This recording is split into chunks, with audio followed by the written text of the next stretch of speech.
Welcome to the Snoozy Scientist, a calm corner of the universe where curiosity and science drift together to ease you into rest. Tonight, we're traveling back far beyond memory to witness the first glimmer of a miracle written in bone and feather. It all began in the Jurassic forests about 150 million years ago. Warm air moved through vast forests that stretched across the land, rivers wound through plains, and colossal dinosaurs thundered across the ground.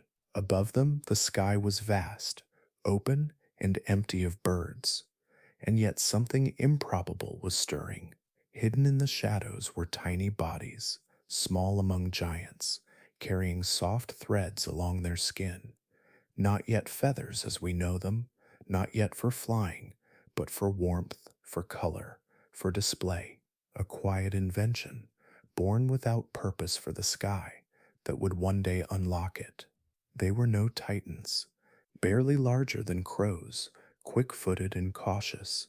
They lived and died in the shadows of the great hunters. Yet from these modest beginnings would rise a transformation more improbable than any empire of giants.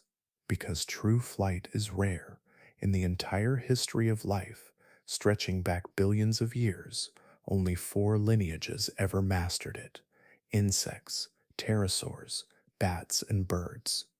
Out of millions of species that walked and crawled, only these few rose into the air, and of them all, the dinosaurs who became birds perhaps did it best, refining the sky into a living art. And today, their heirs are everywhere: the sparrow outside your window, the crow calling from the rooftop, the penguin slicing through frozen seas. This branch of the dinosaur family did more than survive, they multiplied. Today, there are more than 10,000 species of birds alive, more than all species of mammals we know. But how could land-bound hunters transform into creatures of feather and song? What pressures and accidents bent arms into wings and turned simple filaments into the intricate architecture of feathers? And why did this lineage of dinosaurs and not another crack the code of the skies? Tonight, we'll trace that story together, step by step, fossil by fossil, through physics, biology, and the deep patience of evolution. Not to solve every mystery, but to feel the weight of the impossible made real. But before we begin, I'd love to know, where in the world are you listening from tonight, and what time is it there? Your comments are one of my favorite parts of this sleepy little community. If you're enjoying these late-night explorations, a like and a subscribe would mean a lot. And for those already subscribed, thank you for being part of this calm little corner of science. And here's a small joke to ease us in. Hopefully, this story won't be so fascinating that it keeps you awake when you should actually be drifting off. But if it does, at least you'll slip into tomorrow with a head full of knowledge. Now take a slow, deep breath, let your shoulders relax, and together, let's step gently into the mystery of how dinosaurs became the birds around us. The world of the late Jurassic was unlike anything we know today. If we could walk those ancient plains and forests, we would first notice what was missing. The sky above, stretching endless and blue, held no birds. There was no chorus of sparrows greeting the morning, no gentle flutter of wings between branches, no shadow of a hawk circling high. Instead, the skies belonged to other rulers. Great pterosaurs glided over rivers and coastlines, their leathery wings stretched wide like vast sails, catching invisible currents of air. Some were small, as light as swallows, skimming for insects above the water. Others were giants, with wings that could stretch across the length of a small room, drifting for hours without a single flap. They were masters of the open sky, yet they were not birds. That role had not yet been written. Beneath those skies, the land was alive with sound and movement. Towering conifer trees rose high, their needle-filled crowns swaying in the warm winds. Beneath them grew ferns and cycads, carpeting the ground with thick green fronds. Horsetail plants, some taller than a person, sprouted in clusters near streams and wetlands. In places, tree sized ginkgos spread their fan shaped leaves toward the sun. The air itself was heavier than today, rich with oxygen and warm with a greenhouse climate that wrapped the planet in heat. Across this stage, dinosaurs ruled. Sauropods, with necks longer than city buses, lumbered in herds through the forests. Their massive bodies shook the ground as they moved, stripping branches high above with slow sweeps of their heads. Each step left a deep print in the soft soil, prints that, in some places, remain fossilized in stone today. Nearby, herds of stegosaurs moved more cautiously. Their arched backs carried rows of upright plates that caught the light like sails, and their tails bristled with sharp spikes that glinted in the sun. These plant eaters lived in constant watchfulness, for predators prowled the same valleys. Among those hunters were allosaurs, tall and muscular, with powerful jaws lined with serrated teeth. They stalked the edges of herds, waiting for a young or weak animal to falter. Their eyes were sharp, their strides long, and their presence was enough to send smaller dinosaurs scattering for cover. Raptors, too, smaller but agile, darted through the underbrush, their curved claws ready to pin down any creature unlucky enough to be caught. Life in the Jurassic was a balance of might and caution, of vast size and nimble speed. Everywhere was sound. The calls of dinosaurs echoed through the trees, deep bellows from sauropods communicating across miles, harsh cries from predators as they clashed over territory. Insects buzzed in the heavy air, dragonflies with wings wider than a hand flashing in the light as they darted above ponds. Amphibians croaked in the wetlands, and turtles slid quietly into slow rivers where long-necked plesiosaurs cruised beneath the surface. The oceans, too, were filled with leviathans, but in the air only the pterosaurs broke the silence of the sky. It is strange to picture a world without birds. Today, we take their presence for granted, as though their songs and flights have always belonged to the earth. Yet in the Jurassic, their absence was profound. The trees stood without nests in their branches. No flock rose in sudden motion when a predator passed. The morning began and ended with quiet skies, broken only by the occasional shadow of a pterosaur soaring past. The air, for all its vastness, still waited for something more.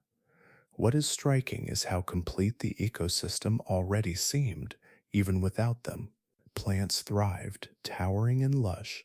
Dinosaurs filled every possible niche, from tiny insect eaters scurrying at the feet of giants to massive herds that grazed and trampled the ground into paths.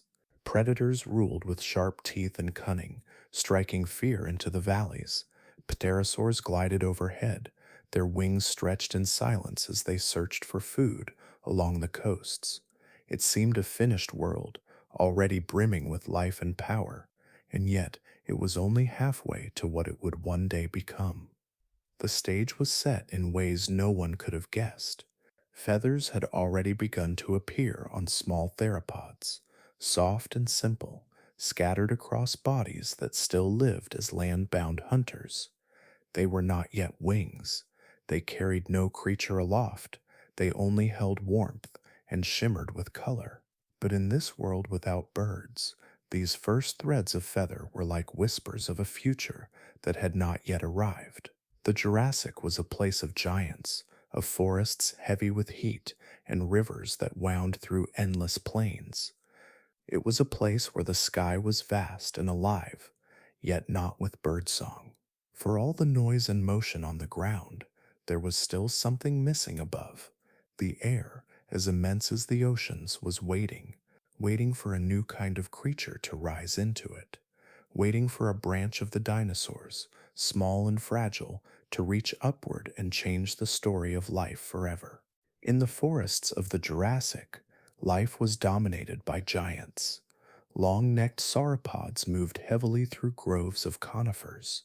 Predators with jaws of teeth stalked the plains. The air was warm and heavy, the earth alive with sound and motion. Yet among the shadows, in the quieter corners where small creatures darted between ferns, a subtle change was beginning to unfold.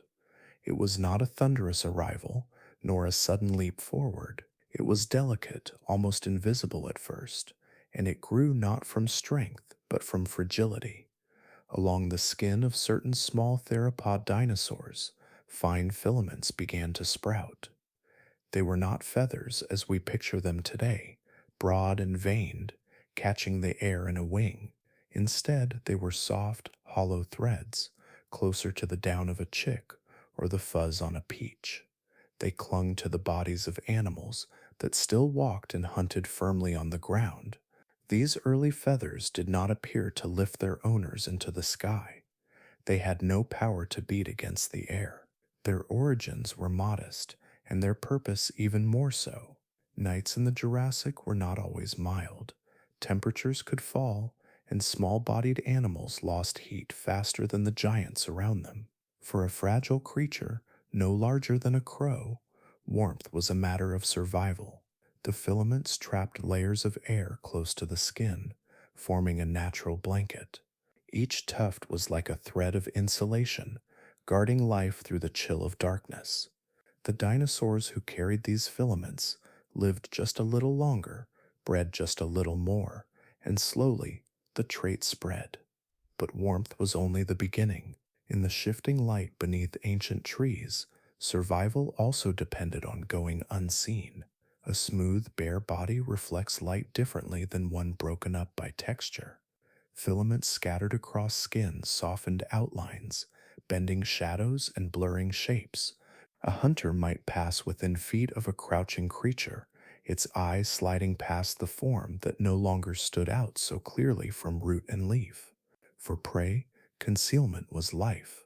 For predators, it could be a weapon too, allowing a stalker to merge into the dappled light before springing forward. Even the simplest feathers, though not yet wings, helped their owners vanish when danger drew near. Some of these early filaments likely carried pigment, shades born of tiny molecules within the structure. The colors were probably not the dazzling iridescence of later birds, but darker, earthier tones. A wash of brown or black would have provided shadow at dusk. A streak of pale yellow could mimic the sun's scatter across ferns. Patterns like these gave camouflage, not beauty, in a world where to be seen at the wrong moment often meant death. Over time, however, these patterns may have taken on another role. A stripe along the tail, a dark patch along the arm. These small markings could have helped one animal recognize another of its kind. A signal meant for clarity, not yet for show. A rival could be warned away, or a companion identified through colors written in the simplest of feathers. It was not the grand spectacle of later plumage, but the first step toward communication carried on the skin. What is striking is how unplanned it all was. Evolution does not work toward a destination. It works with chance, shaping traits that happen to give advantage in the moment. The filaments that sprouted along the skin of theropods were not born for flight. They grew from the same follicles that once made scales, altered by small mutations, passed forward because they gave warmth, concealment, or recognition. Step by step, generation by generation, what was once bare became clothed. Imagine one of these small dinosaurs at rest, curled against the base of a tree as night settles in.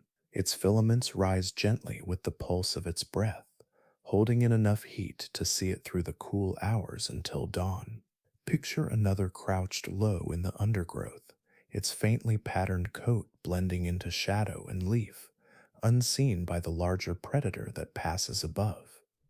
These are ordinary moments, unremarkable in their time, yet each one is part of a much larger thread, a change written quietly into the fabric of survival. The first feathers were not meant for flight. They were meant to keep hearts beating through the night and bodies hidden in the day. But in their persistence, they carried the seeds of something greater. They would lengthen, branch, and stiffen, eventually shaping air itself. For now, though, in the depths of the Jurassic, they were only whispers of down, a small, fragile spark at the beginning of a journey that would one day touch the sky. The story of feathers does not remain hidden forever in simple fuzz. In the rocks of northeastern China, in layers of stone laid down during the early Cretaceous, paleontologists uncovered fossils that seemed almost too perfect to be real. The stones split open like pages of a book, and there, pressed flat against the surface, were the outlines of dinosaurs clothed not in scales alone, but in delicate veils of feathers. They were raptors, small but fierce, with curved claws and narrow snouts filled with teeth. For generations, artists had imagined dinosaurs as gray and leathery, their skin dull and uniform. These fossils revealed something far different.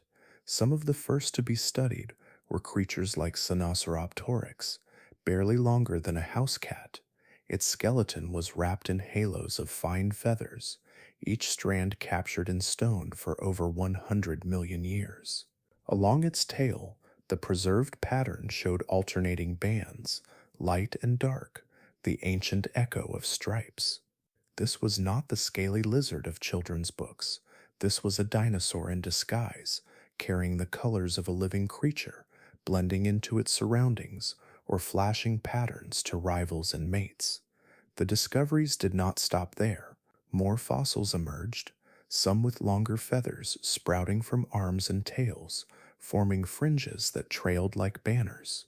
Microraptor, a small raptor scarcely larger than a crow, revealed feathers on both its arms and its legs, creating four wings. In life, it might have glided between trees, feathers spread wide to slow its fall. These fossils showed that feathers were not rare accidents. They were common across entire groups of dinosaurs, shaping their appearance long before birds truly took to the air. With modern technology, scientists could study not only the shape of these feathers, but also their color. Within the fossilized filaments, tiny structures called melanosomes had been preserved. These are the same microscopic bodies that give color to feathers today. Under the microscope, their shapes told stories. Long, rod-shaped melanosomes are linked to black or gray tones. Round ones often mean shades of red or brown.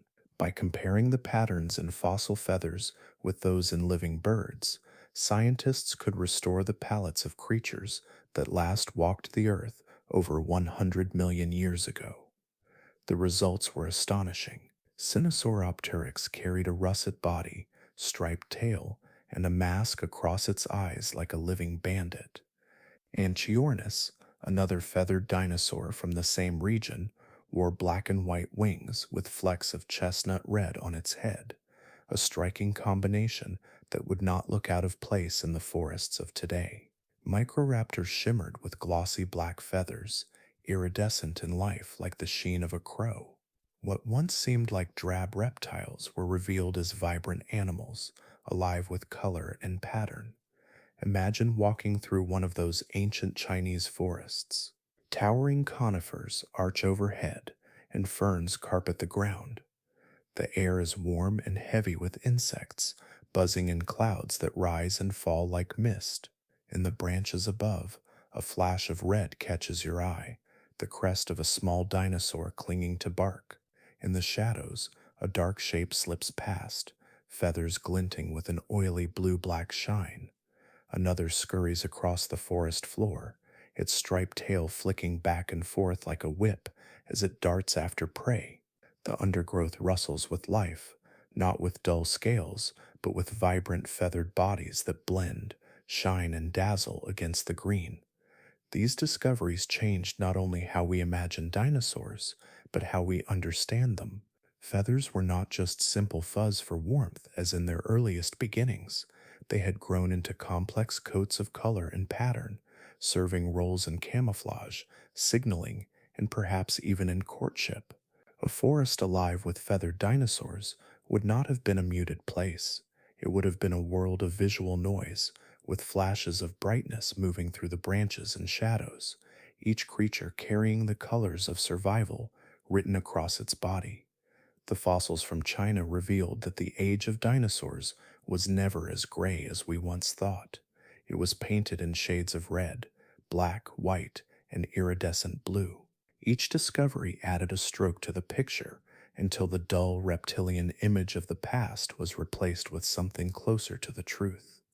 The dinosaurs were in disguise all along, hiding their colors in stone until the moment they were revealed again. And in those colors, the first hints of beauty and display shimmered, preparing the way for the living palette of birds that would one day fill the skies. In the summer of 1861, a slab of limestone was pulled from a quarry in southern Germany. The quarrymen had been splitting stone for years, carving thin sheets that would later be used for building and decoration. Within one of those sheets, pressed flat for over 150 million years, lay the ghost of a creature that seemed to belong to two worlds at once. When the stone was opened, it revealed a fossil so strange, so detailed, that it would unsettle the very foundations of science. The skeleton was small, no larger than a pigeon, yet every bone seemed to whisper a different identity. The jaw carried sharp teeth, the kind expected in a reptile, not in any bird. Its hands bore long fingers, tipped with claws, curved like hooks that could cling to branches or seize small prey. Its tail stretched behind it in a line of bones, long and stiff, nothing like the short, fused tails of living birds. Each of these features tied it firmly to the dinosaurs that had ruled the Jurassic forests and valleys. And yet, surrounding that skeleton was something no dinosaur of its time had ever been shown to wear. Etched into the limestone with delicate precision were feathers spread across its arms, tail, and body. They were not vague impressions or faint traces. They were clear, veined feathers with barbs and shafts, the very same kind that cover the wings of sparrows and crows today. The fossil creature had claws, teeth, and a reptile's tail, yet its body was cloaked in undeniable feathers. This was Archaeopteryx, a name meaning ancient wing. To later generations, it would become one of the most famous fossils in the world. But at the time of its discovery, it arrived in a moment of fierce debate. Just 2 years earlier, Charles Darwin had published On the Origin of Species, a book that argued for evolution by natural selection. His ideas were shaking the world of science and the wider public as well. If species could change over time, then where were the fossils that showed those transformations? Many critics insisted that none existed, that gaps in the fossil record left his theory weak and unproven. Then came Archaeopteryx, appearing as if on cue. Here was a creature that blended categories. It was not fully a dinosaur and not fully a bird, but something in between. It carried the skeleton of a small predator, yet wore the plumage of a flyer. To scientists of Darwin's day, it was nothing less than a revelation, proof that nature could indeed shape one kind of animal into another across vast spans of time. Holding the stone was like holding a contradiction. Some saw a bird that still carried the baggage of its reptilian past. Others saw a dinosaur dressed in feathers, stretching toward a future it would never quite reach. In truth, Archaeopteryx was both. It perched in trees, its clawed fingers grasping branches. It likely hunted insects and small reptiles, snapping with its toothed jaws. Its feathers may have helped it glide or flutter from trunk to trunk, though it lacked the full power of modern wings. It was a creature balanced between earth and sky, part of the great experiment that would eventually give rise to true flight. The stone slabs of Archaeopteryx were so finely detailed that even the angles of individual feathers could be studied. Paleontologists traced the symmetry of its wings and compared them to living birds. They debated how much lift they could provide, whether Archaeopteryx could launch into the air or only glide downward. The arguments stretched across decades, but one truth remained clear. This fossil had bridged a gap that once seemed unbridgeable. Imagine it in life, perched in a Jurassic forest. Its feathers catch the low light as it shifts along a branch, tail balancing its movements. Below, the forest floor stirs with small lizards and mammals, while above, the open air is crossed by gliding pterosaurs. Archaeopteryx tilts forward, spreads its feathered arms, and leaps. For a moment, it flutters, half falling, half flying, before catching a branch on the other side. It is clumsy, yet it is something new, something that hints at what will one day fill the skies. From that first slab in 1861, more specimens would be discovered, each one adding detail to the portrait of this ancient wing. Together they told the same story, that the line between dinosaurs and birds was not a sharp boundary, but a blurred and shifting place. Archaeopteryx was not the first feathered dinosaur, nor the first step toward flight, but it became the most famous messenger of that truth. Its discovery changed not only how we see birds, but how we see the history of life itself, as a continuous unfolding rather than a series of disconnected forms.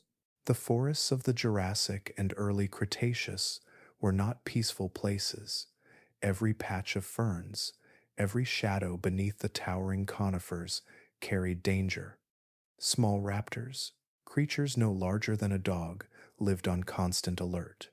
They were hunters in their own right, swift-footed and armed with sharp claws, their curved talons ready to snatch insects, lizards, or small mammals that strayed too close. Their movements were quick and precise, their eyes always watching for the flicker of potential prey. Yet even as predators, they lived in a world where they were more often the hunted. Larger carnivores filled the same forests. In the Jurassic, allosaurs stalked the lowlands, their skulls bristling with serrated teeth built to shear through bone. Later, in the Cretaceous, tyrannosaurs would rise to dominance, their immense bodies and crushing jaws capable of silencing anything in their path. Mid-sized hunters prowled too, cousins only slightly larger than the small raptors, but still dangerous enough to make every encounter a gamble. For these smaller theropods, survival meant more than catching their next meal. It meant avoiding becoming a meal themselves. The forest floor was the most perilous place of all. Heavy-footed predators could stride across it with ease, and their eyes and noses were tuned to the slightest movement. For a small raptor, escape often meant moving upward, out of reach. Many of these dinosaurs carried long, grasping fingers with hooked claws that could clutch bark. Their powerful hind legs could spring them onto low branches, and once there, they could scramble higher with surprising speed. In the canopy, there was refuge. Larger hunters, weighed down by their size, rarely followed. The branches were not only safer, they were richer. Insects swarmed where sunlight broke through the leaves. Lizards warmed themselves along trunks. Seeds and fruits clung to stems, offering food that ground dwellers could not reach. By climbing into the trees, small raptors gained more than protection. They gained time, food, and the ability to spot danger before it arrived. From high perches, the crash of a predator below could be detected early, and the little hunters could vanish deeper into the green maze above. Yet with safety came new risks. The canopy was not solid ground. A leap too far could end in disaster. A slip of the claws might send a body tumbling toward the forest floor, where danger waited. For small dinosaurs, each movement between branches was a gamble with gravity.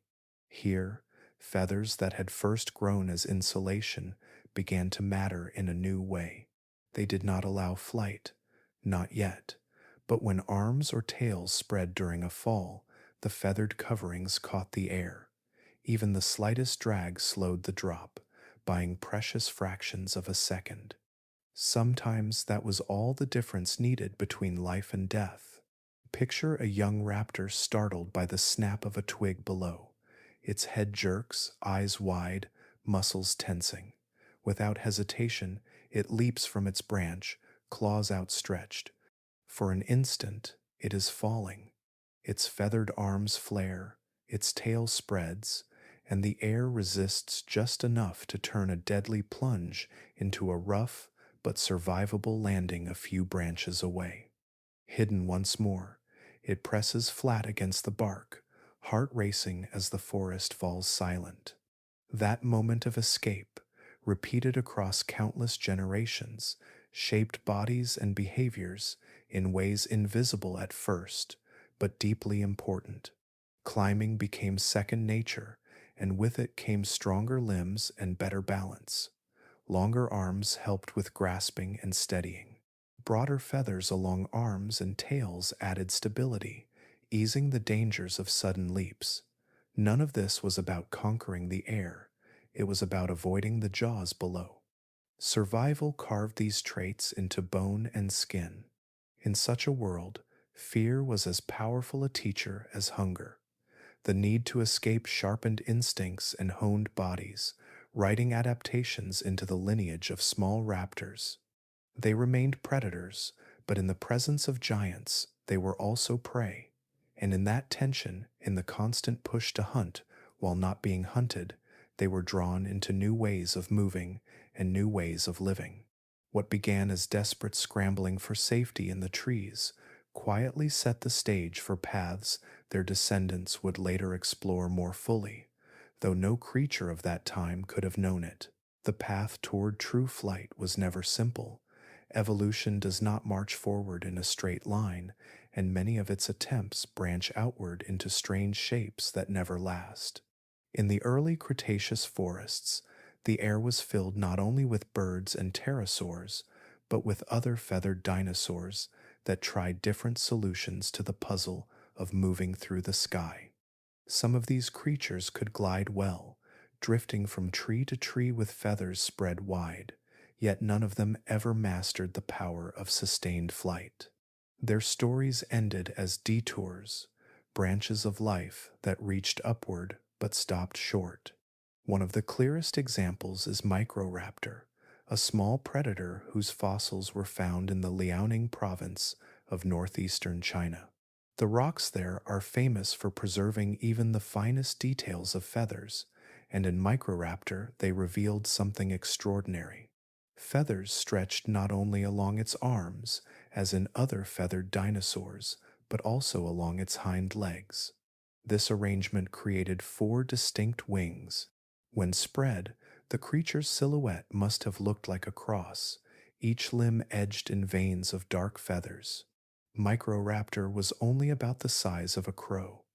Its skeleton was light and agile, and its long tail ended in a fan that could act as a rudder. Its claws were sharply curved, ideal for clinging to bark as it climbed. Once high in the trees, it could leap into open air, spreading all 4 wings to catch the breeze. Wind tunnel tests and computer models suggest it was an excellent glider, capable of swooping in shallow arcs and steering with subtle movements of its tail. But the same arrangement that allowed such dramatic glides also limited it. With wings divided between front and back legs, Microraptor lacked the breast muscles and rigid chest structure needed to flap with strength. It could fall gracefully, but it could not rise. It was not alone in this halfway world. Other feathered dinosaurs reveal similar experiments that stopped short of true flight. Anchiornis, another small theropod from China, carried long feathers along both arms and legs. Like Microraptor, it seems to have been capable of gliding, spreading its limbs to control descent, but its skeleton lacked the strength to sustain flapping. Yi Qi, a later discovery, offers perhaps the strangest variation. Instead of feathers alone, it had a long rod of bone extending from its wrist, supporting a membranous surface like a bat's wing. The structure was unique, combining features of birds and bats long before either group reached its modern form. And yet, Yi Qi was no master of the skies. Its delicate frame and unusual wings suggest it could only glide short distances before scrambling back into the trees. All of these creatures were real. Their bones and feathers remain pressed into stone, preserved for millions of years. They were not missing links in some unseen chain, but fully formed beings that thrived in their own time. They hunted, hid, raised young, and filled niches in their ecosystems. Their gliding abilities gave them access to insects in the canopy and offered escape routes from predators on the ground. For a while, they succeeded, but when climates shifted and new competitors rose, these specialized forms could not keep pace. Their lineages ended, leaving no descendants. To imagine them is to picture a forest alive with experiments. One branch of a tree holds a microraptor, poised in stillness as it eyes a scurrying mammal below. With a sudden launch, it leaps forward, four wings outstretched, drifting down in a silent glide before pouncing. In another tree, an Anchiornis shuffles sideways, its leg feathers bristling as it prepares to cross a gap. It leaps and spreads, gliding clumsily but managing to land on the opposite trunk. Deeper in the canopy, a Yi-Chi stretches its strange, membranous wings, slipping through the twilight in a short descent before scrambling back up the bark. None of these creatures could command the skies, but each shaped the forest in its own way. Their failure to achieve true flight does not diminish their importance. Evolution works by trial, by variation, by countless attempts at solving the same problem. Each of these gliders represents one of those attempts. Microraptor showed how feathers on multiple limbs could stabilize a glide. Anchiornis demonstrated how even small-bodied dinosaurs could experiment with body coverings and extended surfaces. Yi-Chi revealed that bone itself could be reshaped into new forms of support. None of these solutions endured, but each left behind evidence of what was possible. When we look at their fossils today, we do not see gaps or mysteries. We see real creatures that lived and died, leaving behind their bones as records of detours in evolution's long journey. The sky, it seems, was not won in a single leap. It was approached again and again through four wings, through membranes, through feathers stretched in every direction. Only a few of those paths continued. The rest ended in silence, etched forever in stone, reminders of how many ways life has tested its own limits. The story of flight is written not only in feathers, but in bones. For a dinosaur to rise into the air, its body had to change in ways almost unthinkable. It was not enough to have plumage that caught the wind, or legs strong enough to leap. The very architecture of its arms, hands, and claws had to be reshaped, bone by bone, into a surface wide and strong enough to beat against the air. If we follow the trail back, we see small theropod dinosaurs with long, grasping hands. Each finger ended in a curved claw, perfect for seizing prey or pulling themselves up through branches. The hands were flexible and useful, tools for survival in a world where claws could mean the difference between eating and being eaten. Yet those same fingers, stretched and refined across countless generations, would one day fuse together to form something new, a wing. The transformation was slow. At first, feathers sprouted along the arms, not in neat arrays, but scattered like decoration. Over time, the feathers grew longer and stiffer, lining up along the outer fingers. The claws, once hooked weapons, became anchors for the first true flight feathers. These primary feathers reached outward like fingers of their own, light yet strong, hollow yet rigid enough to cut through the air. In this way, what began as hands meant for grasping began to change into tools for flying. Bone tells this story with great clarity. Early theropods carried three long fingers, each separate, each ending in a sharp claw. In later forms, the fingers began to fuse, knitting together until they could act as a single support for feathers. This fusion created a surface both strong and stable, one that could bear the force of beating against the air. Where once claws flexed and closed around branches, now feathers spread wide, held firm by a skeleton reshaped for flight. The wing is an engineering marvel, a structure of breathtaking efficiency. It must be light enough to lift into the air, yet strong enough to endure the repeated strain of flapping. It must be flexible to steer and balance, yet rigid enough to resist collapse in mid-flight. Each feather has its place, overlapping like shingles on a roof, creating a smooth surface that channels air with precision. The leading edge of the wing cuts forward, while the trailing edge ripples and bends to control lift and drag. The bones within, hollow yet strong, carry air sacs that lighten the load while feeding the body with oxygen during the immense effort of flight. Picture the first dinosaurs that carried these early wings. They were not yet graceful flyers. Their strokes were awkward, their balance uncertain. But each attempt to leap and flap carried lessons. Stronger muscles grew in the chest, longer feathers fanned out across the arms. Fingers fused tighter, supporting broader surfaces. The skeleton, once suited for grasping, became a living framework designed to work with air itself. Even today, the bones of a bird's wing reveal their history. The three main fingers are still there, but shrunken and fused, hidden beneath layers of feather and skin. At the tip, the primary feathers fan outward, each one shaped with a hollow shaft, interlocking barbs, and hooks that keep the surface smooth. When air flows across them, the feathers hold steady, catching the currents that lift the body skyward. What once were claws are now feathers spread like blades, cutting and holding the wind. The beauty of a wing lies not only in its form, but in its adaptability. Different species shape their wings for different purposes. Some stretch them long and narrow, built to glide for hours over open seas. Others kept them short and rounded, perfect for quick bursts through dense forests.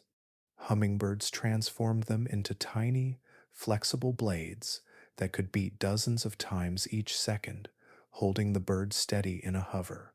Each variation traces back to the same ancient blueprint, the slow transformation of claws and fingers into the architecture of flight. It is almost impossible to imagine the patience of such a change. Millions of years passed as claws lost their edges, as fingers fused into strength, as feathers lengthened and stiffened into surfaces that could meet the air. Every adjustment was small, almost invisible in its own time, yet together they built one of nature's greatest designs. From awkward leaps between branches to soaring arcs across valleys, the journey was carved into bone and feather, an unending dialogue between earth and sky. The wing stands as a masterpiece of natural engineering, a solution shaped not by foresight, but by trial, failure, and survival. It is a reminder that even the sharpest claw can, given time, become something meant not for grasping, but for riding the wind. The question of how flight truly began has long stirred the imagination of scientists. Feathers were already in place, wings were slowly taking form, but the way those first beats of the air were used remains an open mystery. Did the ancestors of birds begin their journey high in the trees, gliding downward from branch to branch? Or did they begin on the ground, sprinting forward with feathered arms outstretched, turning leaps into short bursts of lift? This puzzle, often called the trees down versus ground up debate, has carried on for more than a century. The trees down idea imagines small feathered dinosaurs as climbers. They would scale the trunks of conifers, gripping bark with their claws. From a perch, they could leap outward, spreading their feathered arms and tails to slow their fall. At first, these leaps were clumsy. The creatures landed hard or crashed into foliage, but over generations, feathers lengthened, wings widened, and balance improved. What began as a fall became a glide. Eventually, with stronger muscles and more controlled strokes, the glide became true flight. In this view, the sky was reached by creatures that already lived part of their lives above the forest floor. The ground up view paints a different picture. It sees small theropods running across open spaces, chasing insects or fleeing predators. As they sprinted, their feathered arms flapped instinctively. At first, this movement may have created only the faintest lift, just enough to lighten the body for a longer leap. But in time, those same movements grew stronger, pushing against the air, carrying the body higher. In this version, wings were not born in the canopy but on the open ground, where speed and strength carved the path to the air. Both visions have compelling evidence. The fossils show claws shaped for climbing, but they also show long legs built for running. Some feathered dinosaurs had curved claws that could grip branches, suggesting a life among trees. Others had limbs designed for swift pursuit, suggesting a reliance on the ground. The truth may not lie fully in one idea or the other, but somewhere in between, in a blend of climbing, gliding, and running that slowly shaped the first flyers. Hints come not only from stone, but also from the living. In the wilds of today, scientists have studied chicks of certain ground birds before their wings are fully developed. When faced with danger, these young birds often do something surprising. They run toward a slope or tree, flapping their small, feathered arms as they climb. The movement, called wing-assisted incline running, gives them traction and balance. With each beat of their half-formed wings, they push their bodies upward, scrambling to safety. These chicks cannot yet fly, but their motions may echo what ancient dinosaurs once did. Imagine a small feathered raptor, not yet a bird, racing across a Jurassic forest floor. A predator bursts from the undergrowth, teeth flashing. The raptor sprints, wings flailing, leaping toward a sloping trunk. Its claws dig into the bark, and the frantic beating of its arms helps push it higher. It scrambles into the branches, out of reach, heart pounding. In that moment of desperation, feathers and wings have bought it life. The next time, and the time after, the movement becomes instinctive. Over ages, those movements become more powerful until the frantic scrambles of survival are transformed into something new. The trees down vision tells another story. Picture the same forest, quiet in the evening light. A feathered dinosaur clings to a high branch, scanning the ground below. It leaps, feathers outstretched, tail fanning wide. For a moment it glides, catching the air before crashing into another branch lower down. Over and over, such leaps refine the body, favoring those that can stay aloft longer, steer more gracefully, or land more softly. Little by little, the canopy gives rise to wings that can do more than glide. Both paths are possible, and perhaps both played a role. Some dinosaurs may have used feathers to scramble upward into the trees, while others learned to glide downward from the safety of branches. What matters most is that, in each case, feathers and wings were pressed into service long before they were perfected.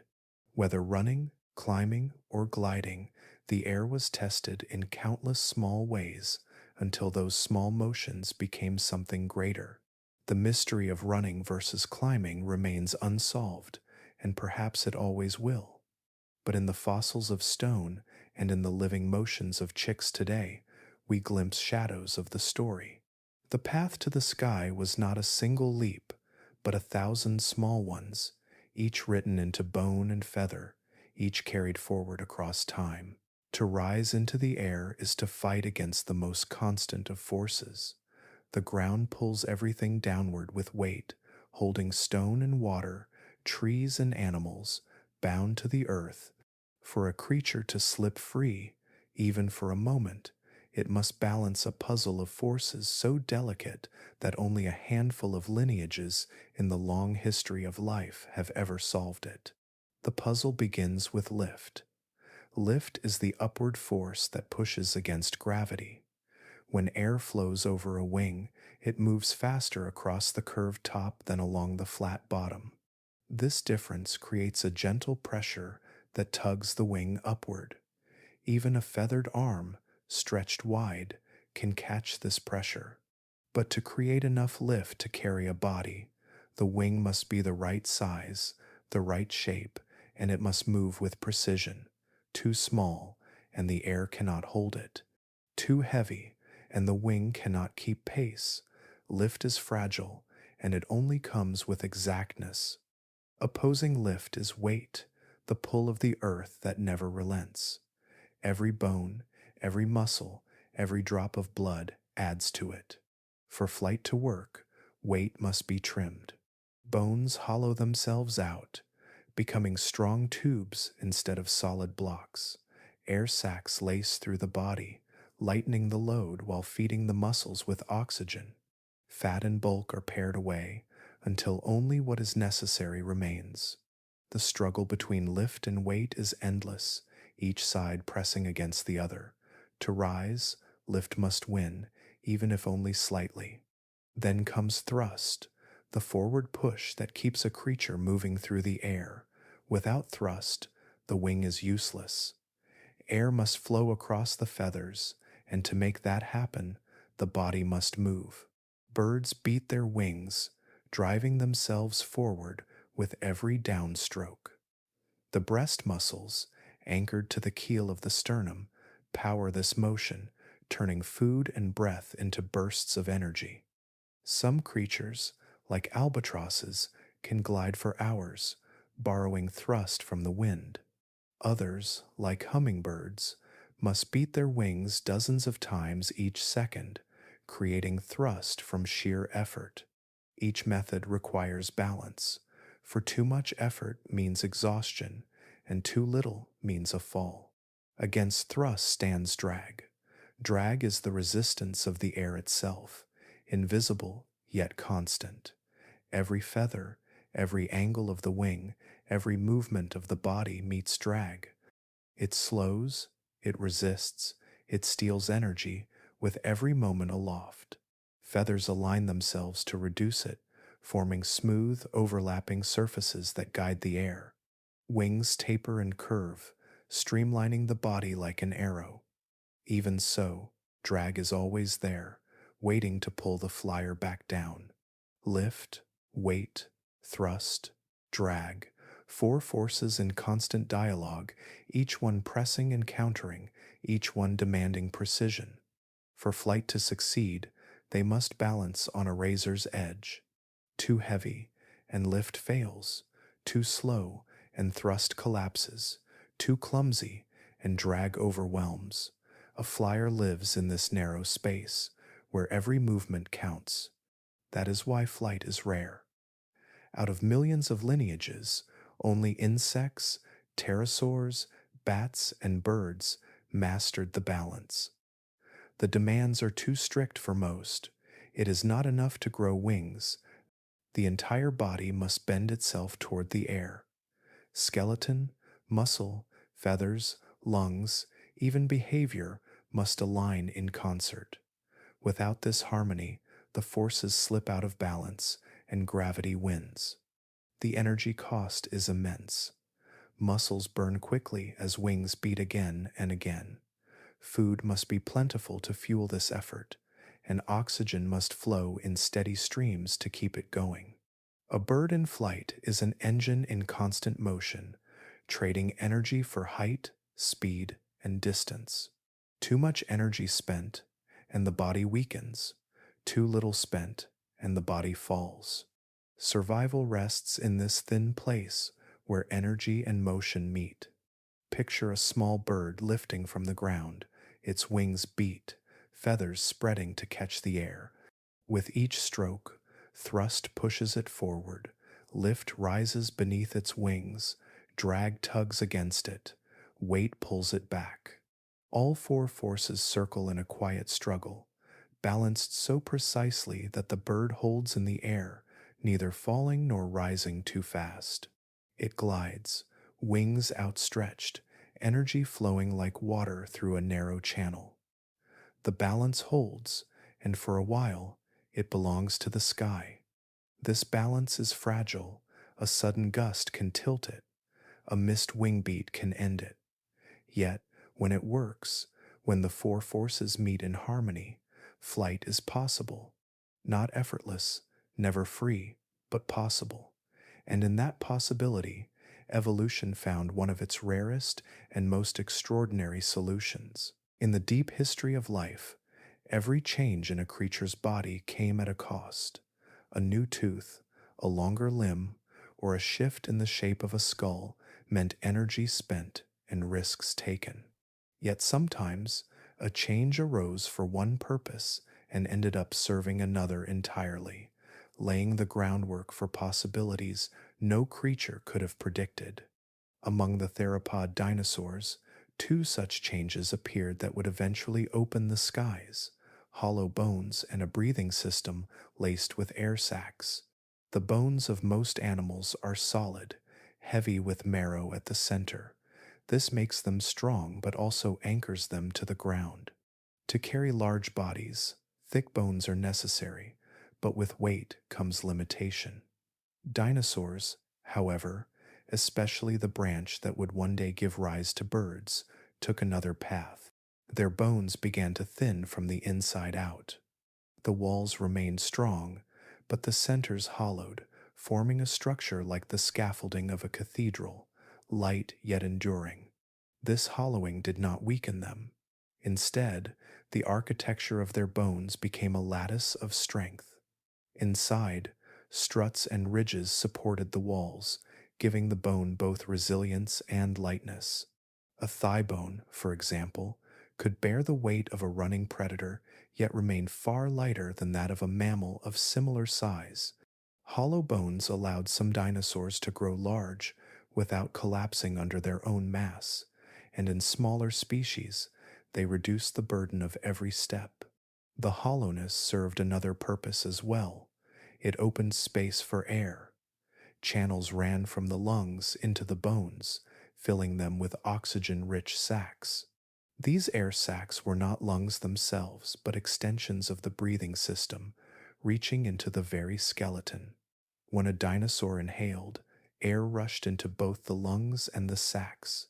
When it exhaled, the stored air in the sacs flowed into the lungs again, creating a continuous stream of oxygen. Unlike mammals, which breathe in and out with each breath, dinosaurs carried a one-way current. Air flowed in a loop, fresh and constant, never pausing. This system was efficient beyond comparison. Muscles received oxygen at a steady rate, fueling bursts of speed and long stretches of activity. Predators could chase longer, and plant eaters could wander far in search of food. Even in hot and thin air, the sacs kept oxygen moving, cooling the body as they did. For the dinosaurs that carried them, survival became easier. They could grow larger, move faster, and recover more quickly from effort. In hindsight, this system seems almost designed for flight. Light bones, filled with air, and a breathing method that kept muscles powered without pause. But flight was not the reason these traits first appeared.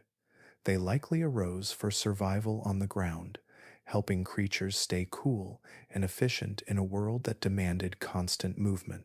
The skies were still the realm of pterosaurs, their wings stretched like sails above the forests and seas.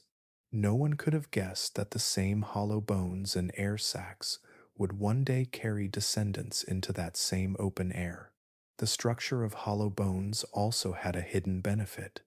In many animals, heavy skeletons limit agility. A creature might be strong, but it moves slowly.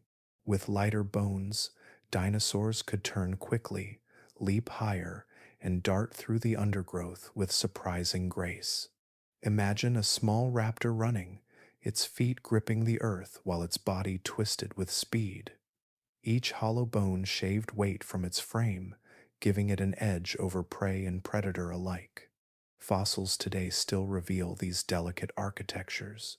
Cross sections of ancient bones show the paper thin walls and the tracery of supports within. Some even preserve the tiny openings where air sacs once threaded into the skeleton. They are silent clues that speak of a breathing system unmatched in efficiency, carried forward into modern birds. To this day, birds breathe as their ancestors did. Air sacs stretch through their bodies, filling the chest, the abdomen, even the spaces between muscles. With each wing beat, oxygen flows in one direction, unbroken.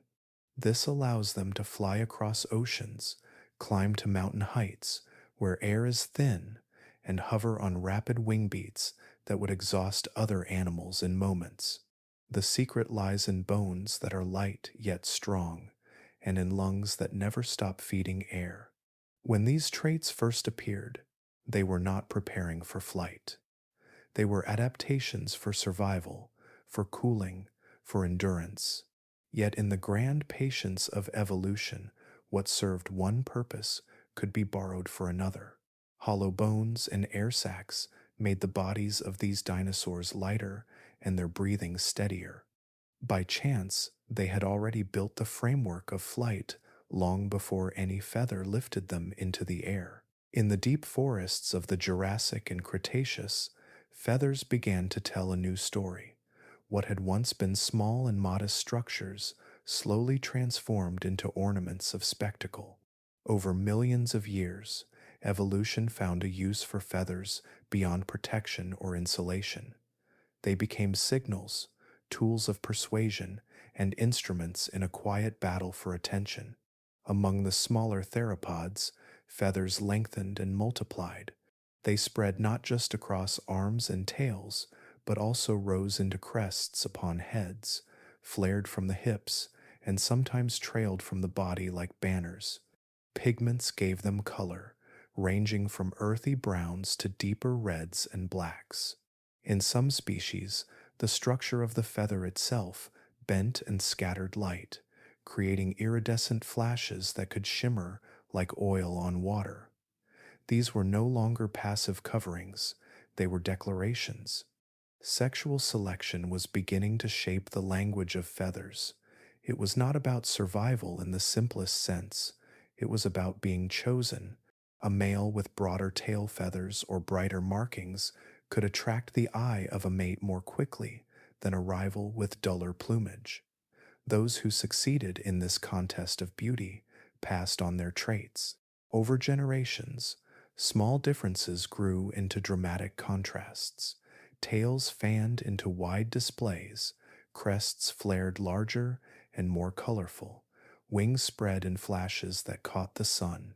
The logic behind this process seems almost paradoxical. Extravagant feathers often made survival harder, not easier. A long tail plume could slow a sprint across the ground. Bright colors could draw the eyes of predators, yet this was precisely the message such feathers sent. A creature that could thrive while burdened with such handicaps was sending proof of its strength. Its body declared, "If I can live with this, I must be healthy, fast, and strong." This is what scientists call the handicap principle, and it runs through much of the animal kingdom even today. The result was a kind of arms race, but one waged in beauty rather than weapons. As some individuals grew longer or brighter feathers, rivals had to keep pace or be ignored in favor of those more striking. Slowly, across countless generations, feathers grew larger, more ornate, and more daring. The forests may have been filled with these displays. Small feathered dinosaurs could have paraded on branches, spreading tails like fans and shaking them to catch the light. Rival males may have faced off not with claws, but with shimmering crests and flaring plumage, their contests decided not by blood, but by which spectacle was more convincing. Modern birds give us glimpses of this ancient pageant.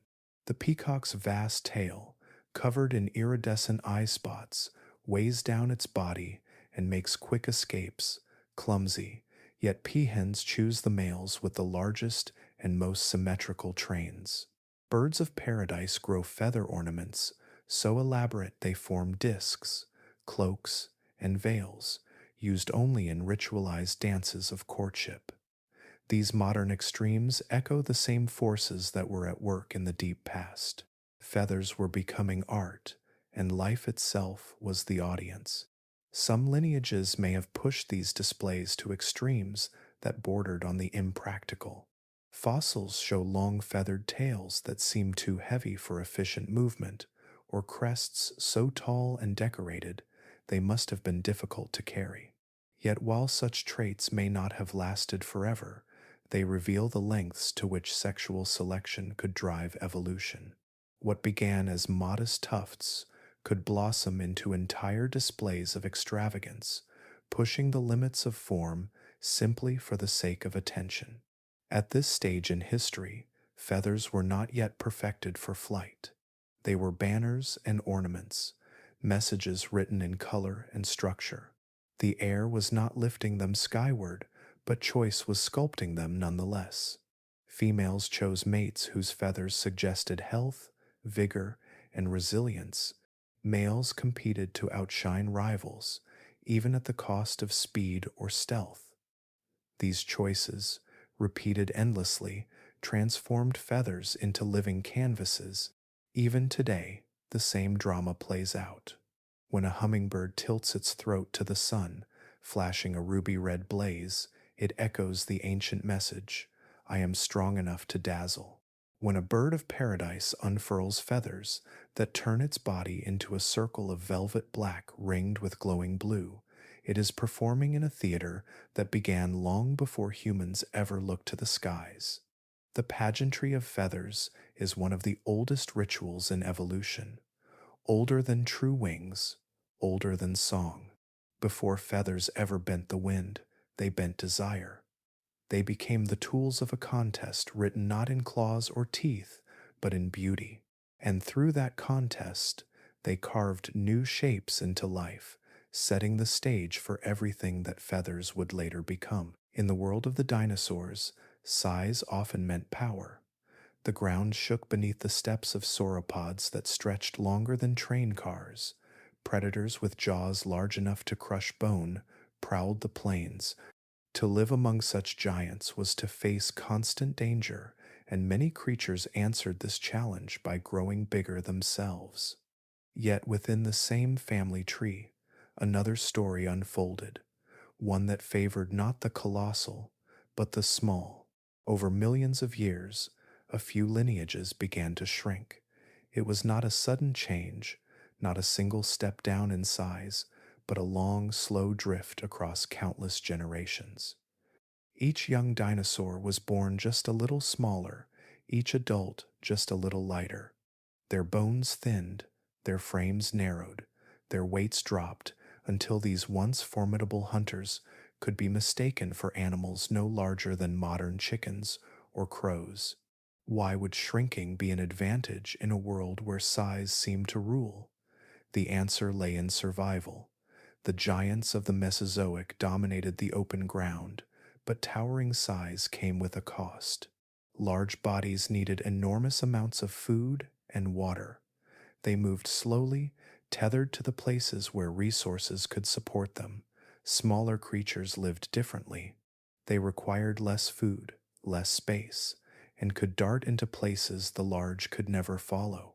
A tiny dinosaur could slip between tree trunks or climb into the branches, safe from the sweep of a predator's tail. It could hide in burrows or nest in crevices, where a larger animal would never fit. Being small also meant producing eggs that were easier to hide and protect, multiplying chances of survival. In a world full of crushing power, The delicate sometimes found their own strength in elusiveness. Fossil evidence tells us that some theropods followed this path of miniaturization for tens of millions of years. From robust hunters weighing hundreds of pounds, their descendants gradually lightened into nimble, feathered forms the size of hawks. This trend continued without pause, generation after generation, until the gap between predator and prey narrowed, and the would-be giants had transformed into something new entirely. The advantages of shrinking were not limited to safety. Smaller bodies brought agility. A light frame could leap higher and turn faster. Wings, even primitive ones, became more effective when attached to something that weighed little. A creature the size of a crow could use a leap from a branch to extend its glide. The same leap attempted by a creature the size of a lion would only end in a heavy crash. The lungs and air sacs that once powered mighty hunters also served these miniaturized forms, keeping oxygen flowing as they darted and climbed. Their bones, already hollow, grew even lighter as their frames slimmed. What had once been the skeleton of a predator became the scaffolding for a flyer. Shrinking was not just a matter of scale, it reshaped the entire body, turning what had been strong for life on the ground into something suited for a future in the air.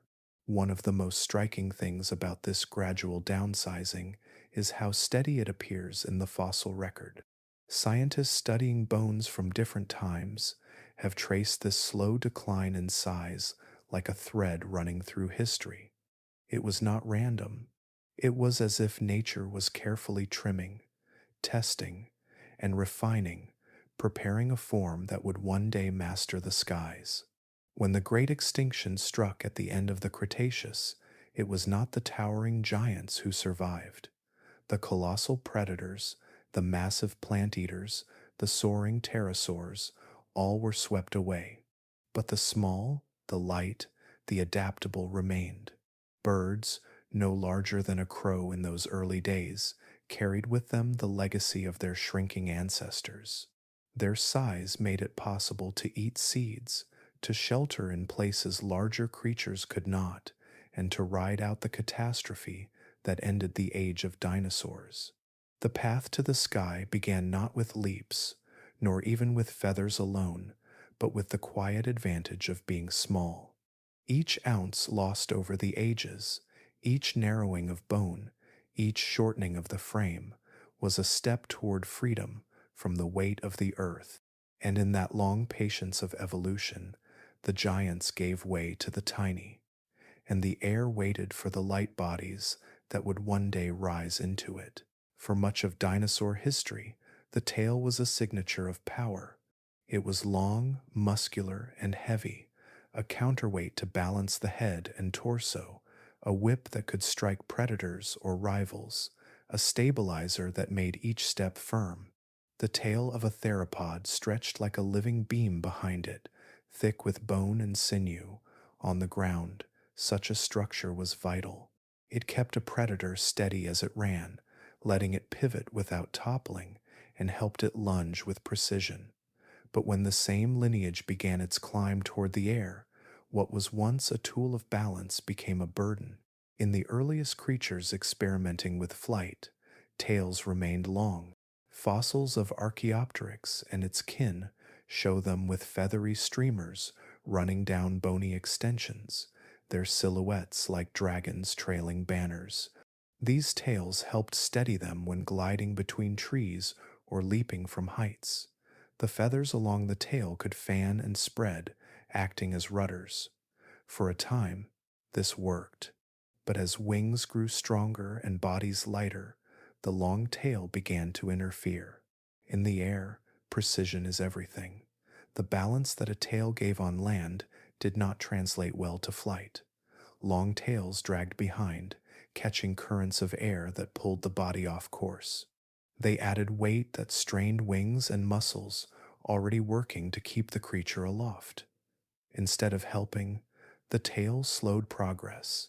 To remain airborne, every ounce of efficiency mattered, and the tail had too much mass for too little return. Slowly, over millions of years, tails began to shorten. Each generation carried slightly fewer vertebrae at the end of the spine. What had once been a whip became a stub, and what had been a string of bones, as long as the body itself shrank into a compact structure. By the time true birds emerged, their tails had condensed into a fused bone called the pygostyle, a small wedge at the end of the spine. It was sturdy, light, and perfectly shaped for anchoring feathers that spread into fans. With the pygostyle, the tail transformed from a cumbersome weight into a fine tool of steering. The fan of feathers could open and close like the folds of a handheld fan, catching air in different ways to slow descent, tighten a turn, or land with grace. What had once hindered became an extension of the wing itself, guiding every movement with subtle adjustments. This shift brought a leap in agility. Birds with pygostyles could twist midair, roll in flight, and land on branches with pinpoint accuracy.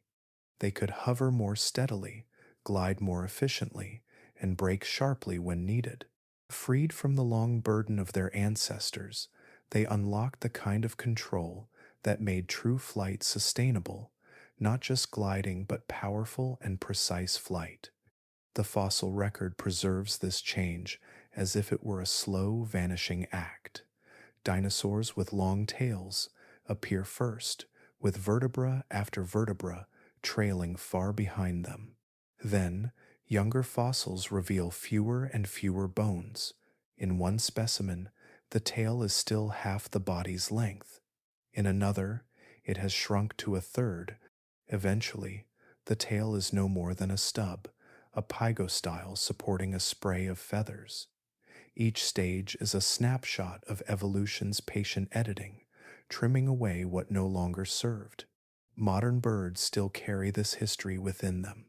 Beneath the feathers of a pigeon or sparrow lies the pygostyle, a bone no larger than the tip of a finger, yet central to their mastery of the air. The muscles around it pull and fan the tail feathers, allowing for movements so subtle they can be missed in the blur of wings. Every landing, every tight bank above a tree, every sudden stop in midair is shaped by that little bone, the remnant of a vanished tail. It is strange to think that one of the most graceful features of birds came not from adding something new, but from losing what was once essential. The disappearance of the long tail was not a sudden cut, but a slow surrender, each generation lighter than the last. What had once been a banner of balance on the ground became a feathered fan of flight in the sky. And so, in the silence of the fossil beds, we can trace the story of the tail that disappeared, a story of weight traded for grace, of bone refined into something almost delicate, yet essential to the life of every bird that fills the air today. For hundreds of millions of years, teeth had ruled the animal kingdom. They tore, they crushed, they sliced. Dinosaurs carried them like weapons, sharp points lining their jaws, serrated blades made for gripping prey or stripping flesh. Some had teeth like daggers, others like needles. Even the small, feathered hunters of the Jurassic still bore rows of pointed teeth in their mouths, tiny reminders that they were kin to the great reptiles of the ground. Yet as the story of flight moved forward, something surprising happened. Slowly, those teeth began to vanish. At first, the change seems puzzling. Why would a predator give up such reliable tools? Teeth are durable, useful, and nearly universal among vertebrates.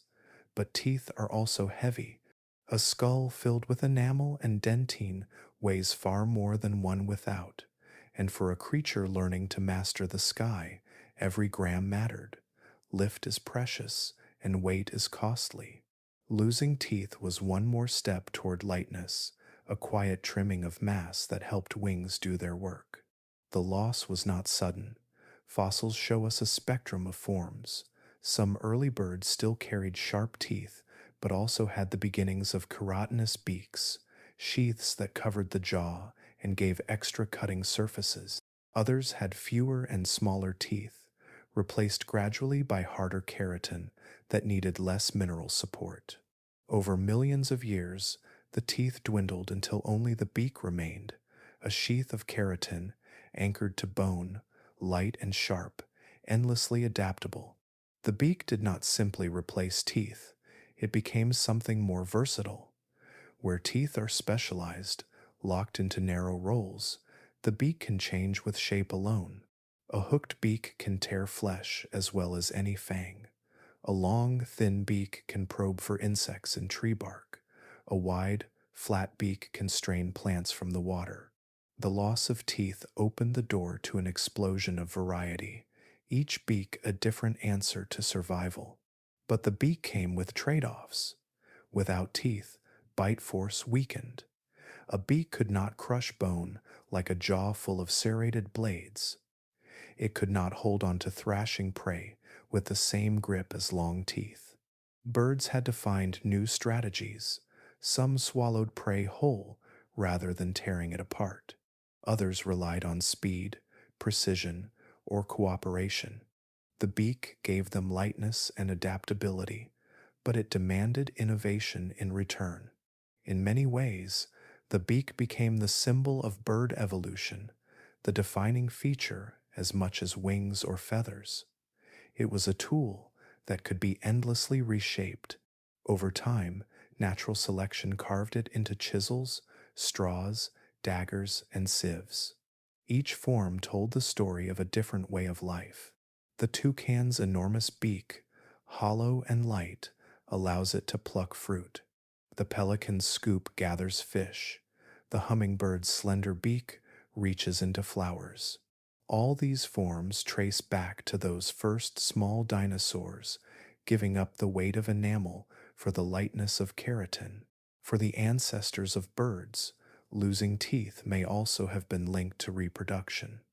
Teeth require minerals like calcium to grow and maintain. Eggs also demand calcium for their shells.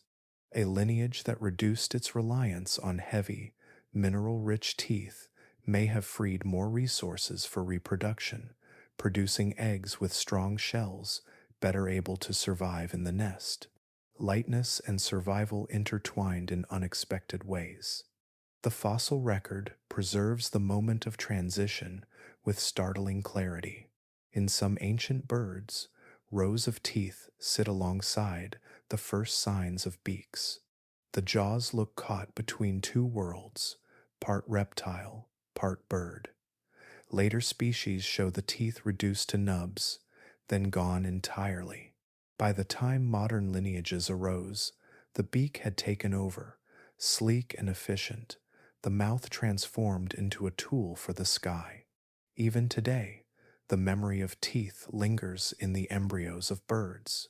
Chick embryos form tiny tooth buds early in development, only to absorb them before hatching. It is as if the past whispers in their bones, a reminder of what once was, before evolution rewrote the mouth into something new. The story of teeth into beaks was not only about efficiency, it was about freedom. By shedding the weight of teeth, birds carried less burden in their skulls, allowing for lighter heads balanced on slender necks. Their bodies became more aerodynamic, their flight more efficient. What they lost in force, they gained in speed, in agility, and in the ability to spread into every corner of the world. From the sharp snap of a hawk's beak to the gentle probe of a sandpiper in the mud, the beak is now a masterpiece of adaptation. It was born not from a single moment, but from countless small changes, each one a step away from the old kingdom of teeth and into the new kingdom of air. By the time the Cretaceous period unfolded, the path toward flight had already taken many turns. Feathers had grown from simple threads into complex veins. Wings had become strong, tails had shortened, and beaks were beginning to replace teeth. Yet the animals of this time were not the birds we know today. They were experiments caught between the old world of the dinosaurs and the new world of the skies, testing what worked and what did not. One of the earliest and most famous of these pioneers was Confuciusornis, discovered in the rocks of northeastern China. This creature lived more than 100 million years ago and was no larger than a modern crow. It carried long, elegant tail feathers that streamed behind it, a feature that may have been more for display than for flying. Unlike its older cousin Archaeopteryx, Confuciusornis had a toothless beak, one of the first in the fossil record. Yet its hands still bore claws, reminders of its dinosaur ancestry, useful for clinging to branches or scrambling up tree trunks. In the forests where it lived, Confuciusornis likely perched among conifers, its feathers catching the light. It was small and agile, able to flutter between branches, though its flight may have been clumsy compared to modern birds. Still, it represented a new stage in evolution, an early glimpse of the beak that would one day become one of the defining features of all birds. Alongside Confuciusornis lived a much larger and stranger group called the Enantiornithes. Their name means opposite birds because the way their shoulder bones connected was reversed compared to modern birds. This difference gave them a wide variety of flight styles. Some were the size of sparrows, darting through forests. Others grew as large as hawks, soaring above lakes. They had teeth in their beaks and claws on their wings, a mixture of old and new traits that made them a mosaic of possibilities. The Enantiornithes were incredibly successful. Fossils of them have been found on every continent, from Asia to the Americas, showing that they spread widely and adapted to many environments. They were the most diverse group of birds during the Cretaceous, filling niches from fish catchers to insect hunters. Imagine a world where nearly every type of bird you saw still carried teeth in its beak, where their wings ended in sharp claws, and where their songs, if they had them, echoed through forests filled with the footsteps of dinosaurs. Yet there was another line, smaller in number but destined for survival, the ancestors of modern birds. Among them was Ichthyornis, a bird that lived near the coasts of ancient seas. It looked strikingly modern in shape, with strong wings and a streamlined body built for long flights. But when it opened its mouth, the past showed itself. Its jaws were lined with sharp teeth, perfect for snatching fish from the water. With each beat of its wings over the waves, it embodied the blend of old and new that defined this age. These creatures reveal a time of rapid innovation. Evolution was not following a straight line. It was branching, testing, reshaping. Some birds lost their teeth early, others held on to them for millions of years. Some developed short tails and strong flight, others kept long feathers for show. Claws lingered on wings for climbing, even as wings themselves grew more powerful. Each lineage was an experiment, a trial in the long rehearsal for the future. The skies of the Cretaceous must have been alive with variety. Small feathered forms flickered through forests, perching and fluttering from tree to tree. Larger toothed flyers wheeled over coasts and lakes, plunging to snatch fish from the shallows. Toothless beaks cracked seeds and nuts, while long streamers of feathers turned the air into a stage for display. The diversity was dazzling, a preview of the shapes and colors that would later define the bird kingdom. But none of these early birds were quite like the ones we know today. They were fragile, experimental, their features in flux. The Enantiorniths, for all their success, would not survive the great extinction at the end of the Cretaceous. Ichthyornis too would vanish. Only the lineage leading to modern birds, small and flexible, would pass through the fire of that catastrophe.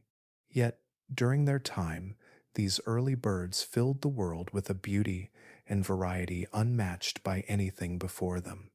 Each fossil we find from this period is a frozen moment in that long burst of creativity. A feather pressed into stone, a beak with tiny teeth, a claw on a wing that once grasped a branch.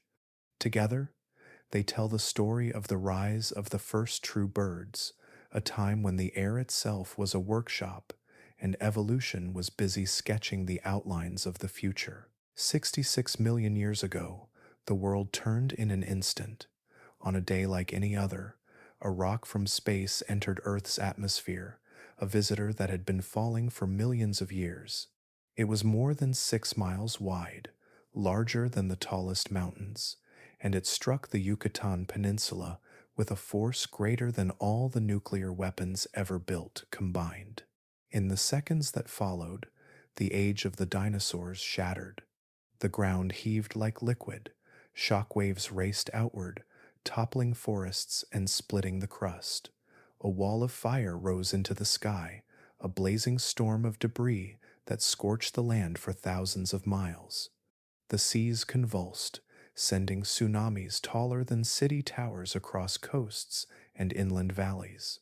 But even more deadly than the impact itself was what followed. Rock and dust thrown high into the atmosphere circled the globe. For months, perhaps years, sunlight struggled to reach the ground. The warm, green world of the late Cretaceous dimmed into twilight. With the light went the plants, forests withered, meadows turned to ash. The chain of life began to collapse. Large plant-eating dinosaurs, once so secure in their herds, faced starvation. With their fall, the predators that hunted them faltered too. The mighty fell not from teeth or claws, but from the quiet famine that followed darkness. Most lineages of birds, too, vanished in this test of fire. The enantiorniths, once the most successful birds of their age, disappeared. Their specialized diets and nesting habits tied them too tightly to the old world that had ended. The ocean-flying ichthyornis, sharp-toothed and swift, did not return after the skies cleared. Entire branches of the tree of life were cut away, and yet not all was lost. Among the ruins of the Cretaceous, small survivors clung to life. The lineage that would become modern birds carried with them traits that, almost by chance, fit the challenges of this broken world. They were small. While giants fell under the weight of their own needs, these creatures required little to endure. A sparrow-sized bird could live where a towering reptile could not. Its body needed fewer resources, and it could hide in cracks, in burrows, in small shelters untouched by destruction. Size was not grandeur, but in this moment it was salvation. They were flexible. Many of these early birds were not strict specialists. They ate seeds, fruits, and insects. When greenery shriveled, seeds remained, tough and long-lasting, scattered across the soil like tiny stores of energy. Insects burrowed underground and returned even in the darkest days. These foods, modest as they were, kept small bellies filled when larger creatures starved. The beak, light and adaptable, became the key to opening this simple pantry of survival. They could also move. With wings that had already grown efficient, birds could travel in search of shelter and food. Where the land grew barren, they could fly elsewhere. Where danger rose, they could scatter and vanish into the sky. In a world that had grown unstable, mobility itself was a shield. Nests hidden in crevices or built close to the ground may also have been an advantage. Unlike the giant eggs of other dinosaurs, which demanded exposed open ground, the small eggs of birds could be tucked away, protected from sudden storms or hungry scavengers. A new generation could still hatch even when the wider world seemed empty. In the quiet years after the impact, while the skies cleared and the forests regrew, these small survivors carried forward the flame of their lineage. Each seed cracked by a beak, each insect plucked from the soil, was a step further into the future. They had not triumphed over the giants, they had simply endured. When the world finally brightened again and the green returned, it was no longer the realm of thunder lizards and soaring pterosaurs. The great reptiles of the air and land were gone. What remained were the small and the light, the adaptable, the quiet survivors who had passed through fire and darkness. From them, every bird alive today descends. The test of fire had remade life.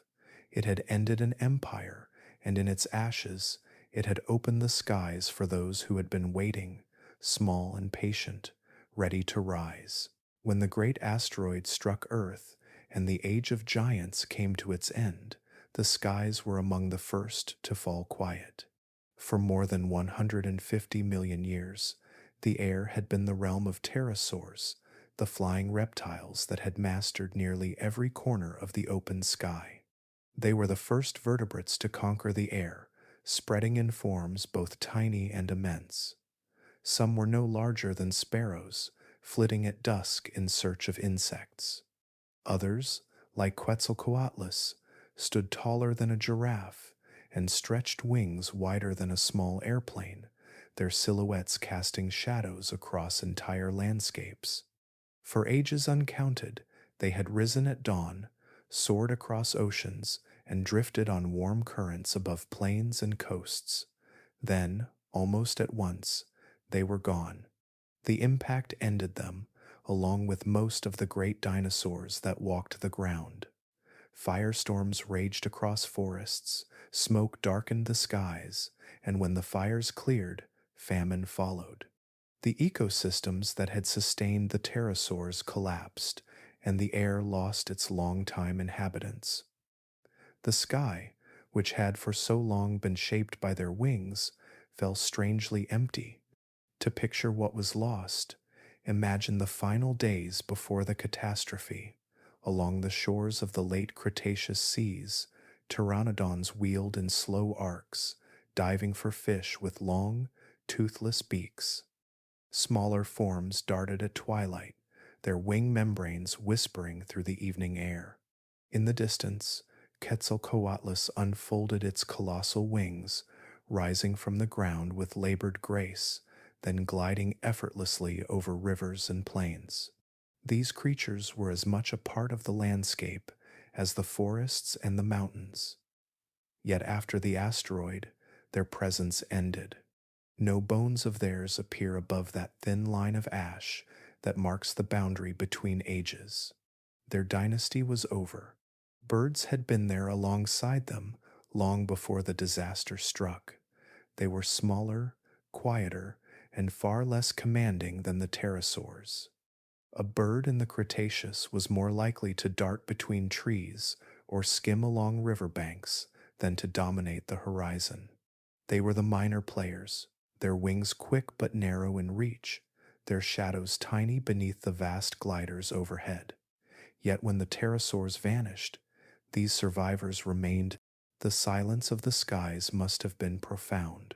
Forests that grew back in the years after the impact had branches empty of gliding reptiles. Coastlines where pteranodons once soared were instead crossed by open air with nothing larger than insects flickering above the waves. The world seemed to have lost its airborne giants. But into that absence, something unexpected began to stir. Small birds, no bigger than crows, tested the space above. They had endured where others had failed because they were light, flexible, and quick to adapt. They could eat seeds when meat was gone, insects when fruit was scarce, and roots or shoots when little else remained. They bred more quickly than larger animals, raising new generations in the shadow of catastrophe.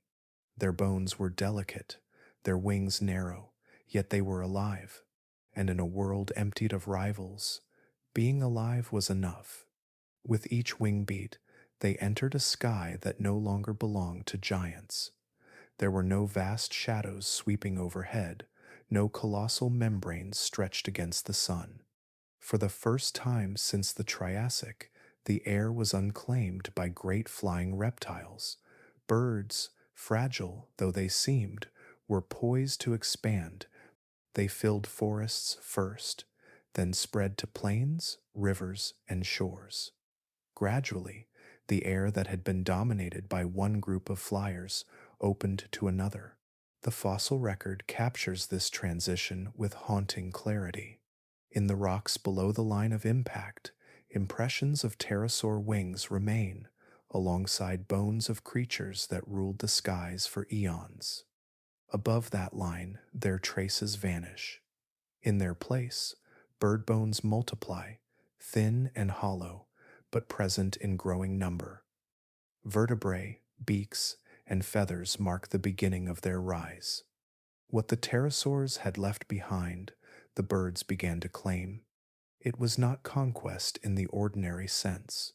Birds did not overthrow the pterosaurs, nor chase them from the skies. Instead, they endured where others could not, and when the skies fell vacant, they spread into them. The air itself had changed hands, not through battle, but through survival. From that moment onward, the open sky was theirs to explore. The silence left by the vanished reptiles became the stage for a new dynasty, one carried not on sails of skin, but on feathers. Small as they were, these survivors were stepping into an inheritance measured not in strength or size, but in resilience. The world above, empty for the first time in ages, was waiting, and they were ready to fill it. The skies, left empty after the fall of the pterosaurs, did not remain silent for long. From the fragile survivors of the extinction, a new story began, one carried on feathers and wings. Where giants had once dominated, small and adaptable creatures spread into the open air, exploring it in ways no lineage had before. It was the start of a second dynasty of flying reptiles, one that would not be defined by size and spectacle, but by creativity, variety, and resilience. Birds moved quickly into niches that had been abandoned. Along rivers and coastlines, some grew into skilled fishers, their wings built for plunging dives. Over open grasslands, others became swift hunters, their keen eyes searching for movement below as they circled the air. In forests, small forms flitted from branch to branch, learning how to hover in place or dart sideways in a blur. Each lineage carried the same basic frame, yet each shaped it into something new, a quiet branching of possibilities. In icy seas far from land, birds became swimmers. They tucked their wings close and turned them into paddles, using feathers to trap heat and fat to insulate against the cold. Over time, these swimmers transformed into penguins, flightless in the air but soaring through water with the grace of fish. Their bodies learned to dive to great depths, chasing schools of prey under the waves, and in doing so, they claimed a realm that even pterosaurs had never mastered. High above mountains, another path unfolded. Some birds grew broad wings that locked into the currents of the wind, letting them ride thermals for hours without flapping. These became the hawks and eagles, predators of the open sky. With eyesight sharper than any mammal, they spotted prey from hundreds of feet above. Every dive was a calculation of speed and angle, talons outstretched to seize in a single strike. Their wings did not only carry them through the air, they turned the sky itself into a hunting ground. In warmer regions, tiny forms began to experiment with the impossible. Their wings beat so rapidly that they blurred, holding them in place before flowers. These were the ancestors of hummingbirds, able to hover, to move backwards, even to hang motionless in the air while their long beaks reached deep into blossoms. No creature before had used flight this way, not to travel or to hunt, but to sip the hidden stores of nectar from petals. The air became not just a highway, but a dance floor, where stillness and motion blended into one.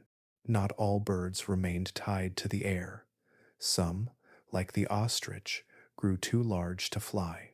Their wings became small, but still useful for balance as they ran across plains with strides longer than a man is tall. Their strength shifted from lift to speed, from the freedom of flight to the mastery of ground. Yet they, too, were heirs of the sky, their lineage shaped by feathers and the same light skeletons that once carried their ancestors into the air. Each of these paths was an experiment, a new answer to survival in a world where the old rulers were gone. Some were hunters, others scavengers, some specialists, others generalists. The diversity multiplied until birds filled nearly every environment Earth had to offer. They perched in deserts, nested on cliffs, swam in seas, and wandered the frozen poles. They learned to live with humans when humans appeared, nesting in our cities and singing from our wires. No other group of flying animals had ever shown such range, such adaptability. The fossil record shows this burst of innovation clearly. After the extinction boundary, the number of bird species increases rapidly, their bones scattered in sediments across the globe. Each skeleton tells of a slightly different experiment: longer legs, shorter wings, stronger beaks, or wider tails. Nature was sketching again, redrawing what flight could mean, and this time the results were more varied than ever. The skies that once echoed with the vast shadows of pterosaurs now shimmered with flocks of smaller bodies, thousands of wings moving in unison, each bird carving its own place in the air. Where the first dynasty of flying reptiles had been a story of giants, the second was a story of multitudes. The birds were lighter, smaller, and endlessly inventive, and in their variety, they turned the open sky into one of the most diverse stages life has ever known. Step outside on any ordinary morning and watch the world around you. A sparrow flits between bushes. A pigeon tilts its head as it pecks along the pavement. A crow surveys the street from a telephone wire, eyes gleaming with quiet intelligence. To most of us, these are just birds, familiar and unremarkable.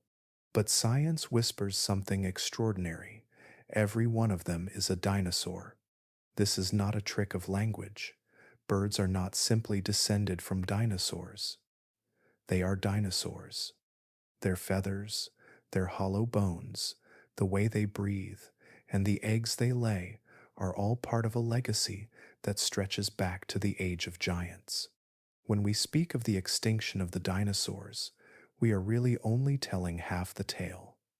The mighty sauropods are gone, the horned ceratopsians have vanished, and the tyrannosaurs no longer stalk the earth. But one branch survived. It lightened, it shrank, it grew feathers, and it lives on in every bird that crosses the sky today. Take the chicken, one of the most common birds on earth. At first glance, it seems humble, scratching in the dirt or clucking in the yard. But if you could follow its family tree backward through time, the ordinary barnyard bird would transform. You would pass through generations of smaller, wilder ancestors, then into the feathered raptors of the Cretaceous. Keep traveling, and you would find yourself among the great predators of the Jurassic. Genetic studies have confirmed the connection. Chickens and other birds share closer ancestry with dinosaurs like Tyrannosaurus rex than with snakes, lizards, or crocodiles. They belong to the same archosaur family tree, carrying genetic signatures that bind them directly to their ancient kin. The pigeon, so common in cities that it almost fades into the background, carries the same story in its body. Its wings are powered by muscles that echo the design first tested in theropod forelimbs. Its hollow bones are the same lightweight scaffolding that once gave speed to predators. Even its head-bobbing walk reflects an old gait, the rhythm of a two-legged hunter, long gone, but not forgotten in the bone and muscle of its descendants. The crow, sharp-eyed and resourceful, shows another inheritance. Dinosaurs were never just massive bodies with teeth. Some of the smaller theropods already displayed surprising intelligence, with keen senses and brains adapted to problem solving. In modern corvids, like crows and ravens, this mental legacy continues. They use tools, solve puzzles, and recognize individual human faces. Their cleverness is not an invention of the present, but a thread carried through millions of years of evolution. By the shore, gulls cry harshly as they wheel and dive. Their wings slice the air with precision. Their eyes lock on the surface of the water, and then they plunge to seize their meal. Their ancestors once did much the same. Fossils of early seabirds like Ichthyornis reveal creatures with sharp teeth, but wings already shaped for fishing, a pattern that gulls still follow today. Though the teeth are gone, the behavior remains. It is as if the script of life, written in the Cretaceous, still plays out in every swoop and dive. Look closer at birds, and the traces of their ancestry are everywhere. The scales that still cover their legs and feet are cousins to the scaly skin of their reptilian relatives. The egg tooth that chicks use to break free of their shells is a fleeting reminder of the jaws their ancestors once carried.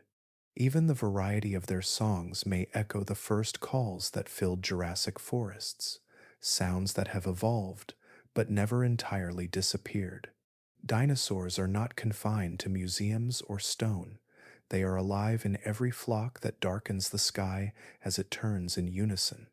They are present in the trill of a songbird at dawn, in the silhouette of geese flying across the moon, in the sudden explosion of wings as pigeons scatter from a square. They are as much a part of modern life as they were of ancient forests, though they wear smaller bodies and lighter forms. The next time you see a bird take off, watch carefully. See how the legs push against the earth, how the wings catch the air, how the tail adjusts the path. Each movement is more than survival. It is the continuation of a story that began over 150 million years ago. The sparrow at your window, the chicken in the yard, the gull by the sea, the crow overhead, they are not reminders of dinosaurs. They are dinosaurs, alive and all around us. The air has always carried voices. Long before birds filled the sky, the world was alive with sound. In the Jurassic, the deep bellows of sauropods rolled across valleys. In the Cretaceous, the sharp cries of raptors pierced the air, joined by the rumbling calls of horned dinosaurs and the low croaks of armored giants. But somewhere within this chorus, a new voice began to form, one unlike any that had come before. It was not deep or harsh, but layered, melodic, and capable of endless variety. It was the beginning of birdsong, carried by a structure that exists in no other creature on Earth. At the base of a bird's windpipe lies the syrinx, a voice box unlike the larynx found in mammals. Instead of sitting high in the throat, it rests deep within the chest, where the airways split toward the lungs. There, thin membranes stretch across tiny bones and cartilage. As air flows across them, they vibrate, producing sound. Because the syrinx is divided into two branches, birds can control each side separately, creating two notes at once. This unique design allows them to produce trills, whistles, and complex songs that can weave together in ways no mammal can match. The syrinx did not appear overnight. Its roots lie in the breathing system of dinosaurs, the network of air sacs that turned lungs into a one-way flow of oxygen. This system, efficient and constant, created the perfect conditions for sound. With steady air passing through, small changes in tissue could begin to vibrate. Over time, these vibrations grew stronger, more controlled, and eventually they became voices. The first sounds may have been simple clicks or croaks, the kind of noises still heard in some birds today. Yet slowly, over millions of years, These sounds stretched into longer notes and more intricate calls. Fossils cannot sing, but they carry clues. In the bones of extinct birds, the hollow spaces and ridges where airways once branched reveal the places where a syrinx could have formed. The oldest known fossil syrinx comes from a bird that lived more than 60 million years ago, not long after the Great Extinction. Its presence shows that by then the syrinx was already developed, suggesting it must have begun earlier, among the ancestors of modern birds that survived the catastrophe. Some scientists even think that certain small dinosaurs, close cousins of birds, may have carried primitive versions of this organ, croaking or honking in the shadows of the Cretaceous forests. Once the syrinx took hold, evolution shaped it into an instrument of astonishing range. Some birds use it simply, producing short calls to warn of danger or to stay in contact with their flock. Others turned it into something more. Songbirds, which make up more than half of all living bird species, can control the syrinx with exquisite precision. Muscles adjust tension on the membranes the way a musician plucks or presses a string. The result is a cascade of notes that can rise and fall, pause and restart, weaving patterns of rhythm and pitch that fill forests at dawn. Imagine the first true songs echoing in ancient landscapes. As the sun rose over primeval trees, small feathered creatures may have called not only for survival, but also for display, weaving sound into the air, much as their ancestors once wove color into feathers. Each note could carry across a clearing, declaring territory, attracting mates, or guiding young back to their nest. The forests of the past were not silent. They rang with the beginnings of music, long before humans learned to sing. Today, every bird song is an echo of that deep history. The warble of a thrush, the chatter of a finch, the haunting call of a loon across a lake. Each is built on the same syrinx that evolved millions of years ago. Some species can mimic the world around them, copying the cries of other birds, the bark of dogs, even the sound of machinery. Others sing songs so complex that they rival human compositions in structure. All of it stems from that single innovation, a small organ hidden in the chest of creatures that once were dinosaurs. When you hear birds at dawn, you are listening to the voices of deep time. The syrinx is their instrument, but the song belongs to their lineage. It is the music of dinosaurs, reshaped by feathers and air, carried across millions of years to fill our present world. The gift of flight did more than lift birds into the air. It gave them freedom to cross the world itself, to follow the seasons, and to chase the rhythms of light and warmth. Among all creatures on earth, no travelers are more tireless or more enduring than birds. Their migrations stretch across oceans and continents, carrying them from one edge of the globe to the other. It is one of the most demanding feats of survival ever achieved, and it is written into the feathers of even the smallest wings. Each year, billions of birds take part in this journey. As daylight shortens and food grows scarce, they rise in flocks that darken the sky.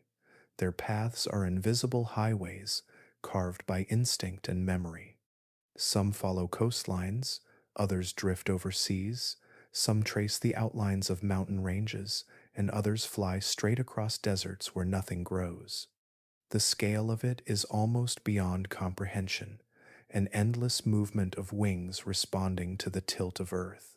The Arctic tern is the greatest traveler of them all. This slender bird, light as a handful of air, makes a voyage longer than any other animal. Each year it leaves its nesting grounds in the Arctic, where it breeds during the brief northern summer and flies all the way to Antarctica, chasing another summer at the far end of the planet. Then it turns back again, traveling from pole to pole, following the sun itself across the world. In its lifetime, A single Arctic tern may fly the distance from Earth to the Moon and back several times over. No ship, no plane, no human design has matched this combination of endurance and efficiency. Their flight is not reckless, it is finely tuned. Arctic terns take advantage of prevailing winds and ocean currents. They bend their paths in long arcs, adding thousands of miles to their journey, yet saving more energy than if they flew in straight lines. Their bodies are designed for this task: narrow wings for gliding, light bones for endurance, feathers that trap air for warmth as they cross icy waters. Every detail has been honed by evolution to make possible the longest commute on Earth. Other birds also test the limits of flight. Bar-tailed godwits, small shorebirds with cinnamon-colored plumage, leave Alaska each year and fly to New Zealand.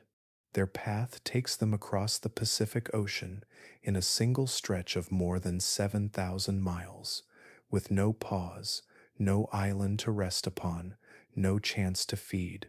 For more than a week, they remain in the air, wings beating against wind and weather, their fat reserves shrinking until they land, thin but alive, on distant shores. The scale of these journeys is staggering, but the precision is just as remarkable. Many birds return each year to the same nest, the same tree, even the same branch. They navigate by the sun, the stars, the pull of Earth's magnetic field, and the faint scent of familiar landscapes. They can feel subtle changes in air pressure and follow invisible maps written into their senses. Young birds, leaving their nests for the first time, somehow know the path their ancestors took, as though the directions have been carried in their blood. The energy demands of migration are immense. To fuel these flights, birds build up reserves by eating until their bodies swell with fat, which holds twice the energy of muscle. Before migration, a hummingbird can double its weight, storing enough fuel to cross the Gulf of Mexico in a single night. Larger birds fly in V-shaped formations, each one gliding in the updraft created by the wings of the one before it. By sharing the burden, they save energy, allowing them to travel farther than they could alone. Human engineers have studied these strategies, marveling at the efficiency. Aircraft wings mimic some of the principles seen in birds, yet no machine matches their precision. A tern can glide for hours without flapping, adjusting the angle of its wings by fractions of an inch to ride invisible currents. A goose can travel thousands of miles in formation, its heart beating steadily as it crosses continents. When night falls, many migrants continue their journey under the stars. Invisible rivers of birds flow overhead, while the world below sleeps, their calls drifting faintly through the dark. It is a secret migration, unseen but immense, the pulse of the planet moving in feathered waves. From the Arctic tern tracing the curve of the world to the hummingbird darting across a gulf, migration reveals what flight can achieve at its very edge. These are journeys not of hours or days, but of seasons, woven into the cycles of Earth itself. Every wingbeat is part of a story that began when the first small dinosaurs lifted from branches, and it continues now in skies filled with quiet determination. The story of flight did not end once birds claimed the skies. It only deepened. Over millions of years, evolution took wings that already carried their owners into the air and pushed them into astonishing new shapes and abilities. The sky became a canvas of experiments, where each lineage of bird refined the gift of flight into something unique. Some perfected endurance, some turned to impossible feats of hovering, and others gave themselves entirely to the air, living lives almost without touching the ground. The albatross is perhaps the most extraordinary of the long-distance flyers. With wings stretching wider than the height of a grown human, the wandering albatross glides for thousands of miles without beating its wings more than a few times, These great seabirds circle the southern oceans, tracing endless paths across waves whipped by wind.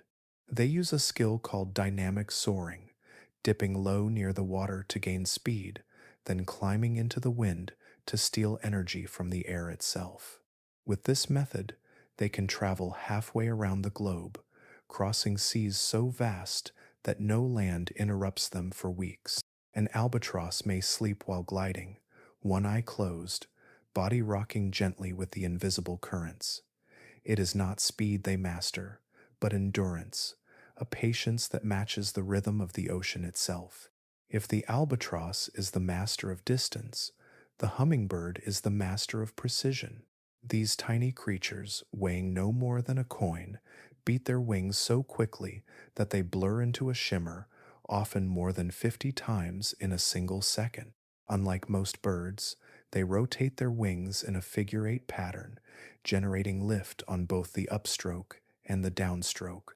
This allows them to hover in place, their bodies frozen in the air as if suspended by strings. From this stillness, they dart forward, backward, even sideways, as though they were insects rather than vertebrates. To feed, they press their slender beaks into flowers, sipping nectar while their wings whir like the sound of a distant engine. The cost of this miracle is immense. Their hearts beat more than 1,000 times in a minute, and they must feed almost constantly to survive. Yet for all this effort, they alone have claimed the ability to hang perfectly still in the air, painting the sky with precision rather than distance. Then there are the swifts, birds that have all but abandoned the ground. Sleek and scythe-shaped, they spend most of their lives aloft, eating, mating, even sleeping on the wing. Some species may remain in the air for years without landing, riding high-altitude winds that carry them across continents and seas. Their narrow wings cut through the air with efficiency, and their bodies are so tuned for flight that walking on land is awkward, almost impossible. They belong entirely to the sky, drifting through dawn and dusk with scarcely a pause. Theirs is a life where air is home, not a space to pass through. Each of these examples shows how far wings can be stretched by evolution. The albatross, the hummingbird, and the swift are not simply birds with wings. They are living experiments in the extremes of what flight can be. One finds its strength in unbroken distance, another in impossible stillness, and the last in a near eternal dance with the wind. Beyond these three, countless others carry their own refinements. Falcons fold their wings into sharp arrows, diving at speeds faster than any other creature alive. Owls fly in silence, their feathers shaped to muffle the sound of air. Kingfishers strike the water like spears, barely making a ripple before rising with prey in their beaks. Each design is a whisper of evolution's creativity, sculpting wings to answer challenges as varied as oceans, forests, deserts, and frozen seas. Flight, which once seemed impossible, has been turned into countless possibilities. No two species use it in quite the same way. For every soaring albatross, there is a hummingbird whirring above flowers, and for every swift streaking across the sky, there is an owl slipping silently through the night. Together, they reveal that wings are not a single solution, but an endless field of refinement, capable of stretching into shapes both fragile and eternal. Flight is a wonder, but it comes at a cost.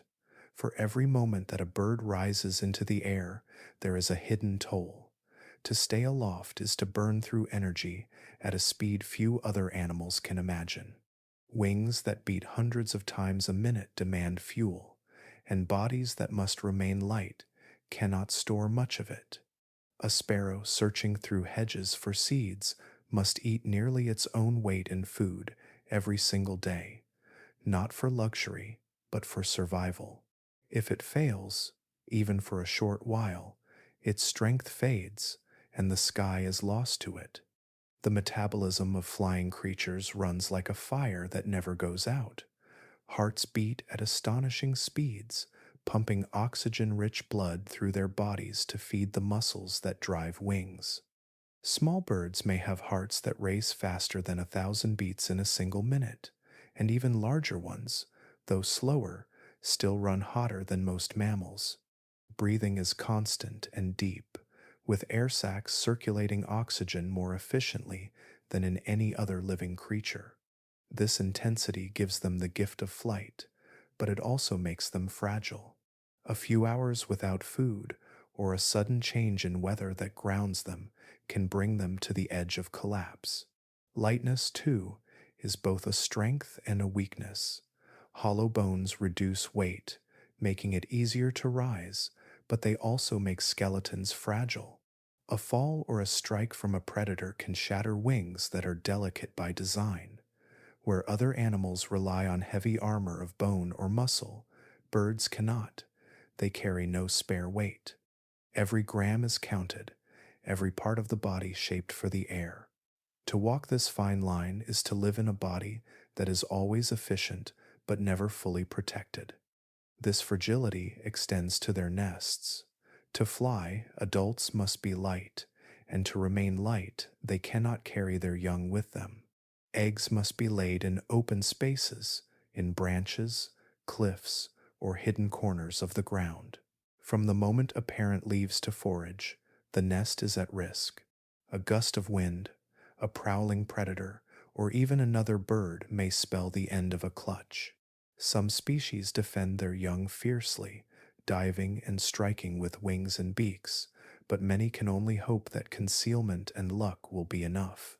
The sky grants freedom, but it also ties them to the earth with cords of vulnerability.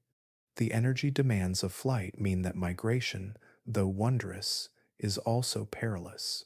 Birds crossing seas or deserts cannot stop for rest until the journey is complete. Many die along the way, bodies falling into the waves or onto sand as their fuel runs dry.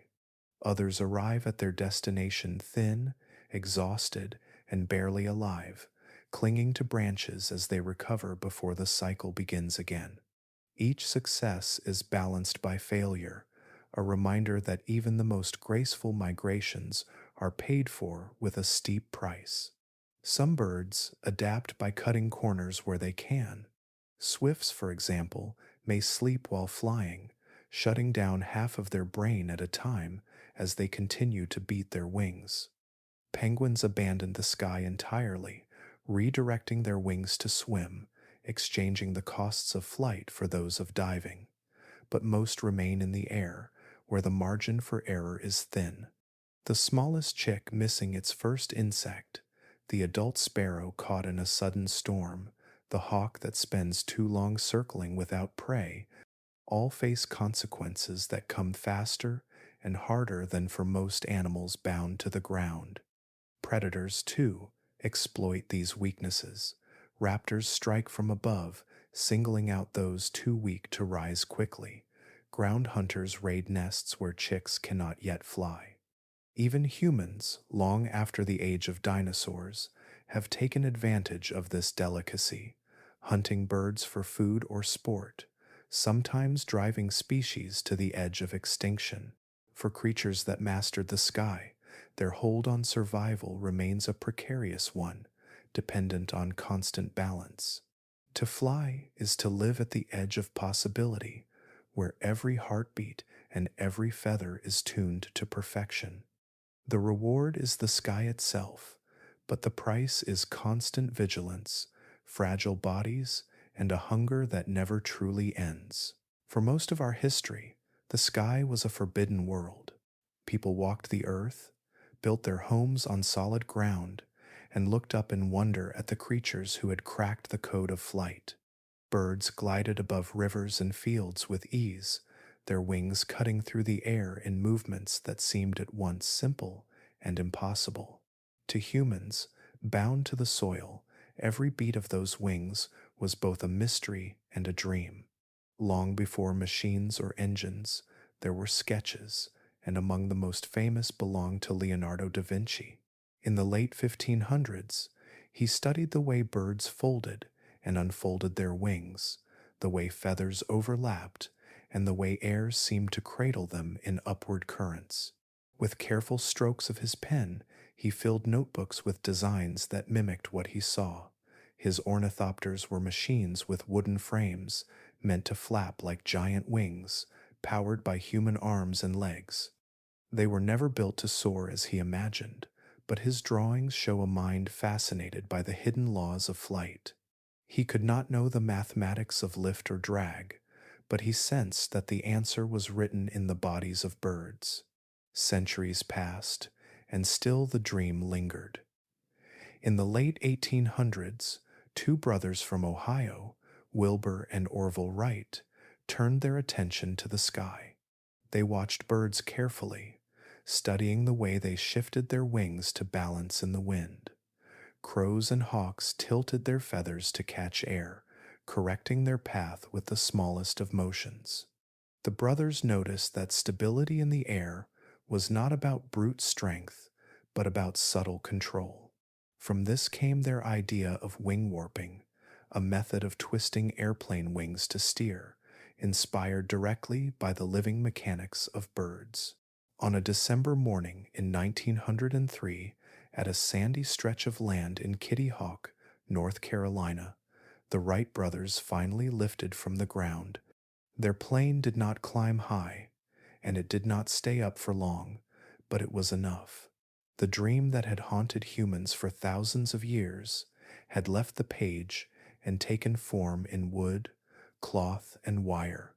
And just as with the first feathered dinosaurs, the first flight of humans was small and uncertain, but it was a beginning.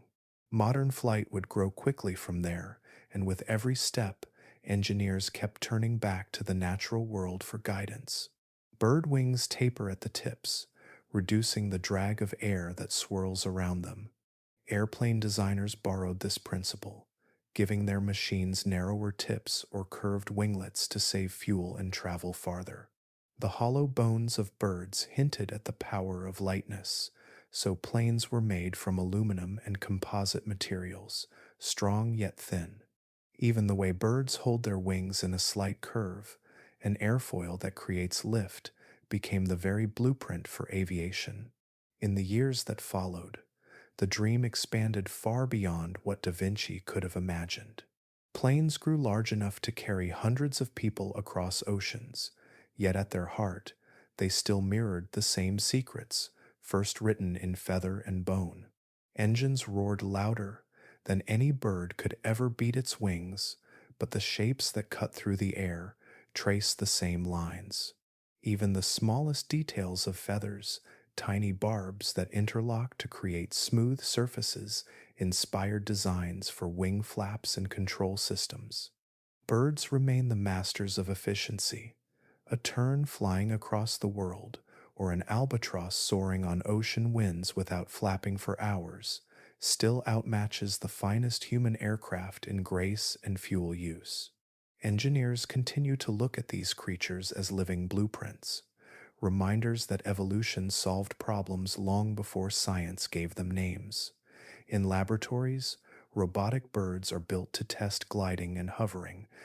In wind tunnels, wings of gulls and hawks are studied, so their secrets can be applied to drones and aircraft.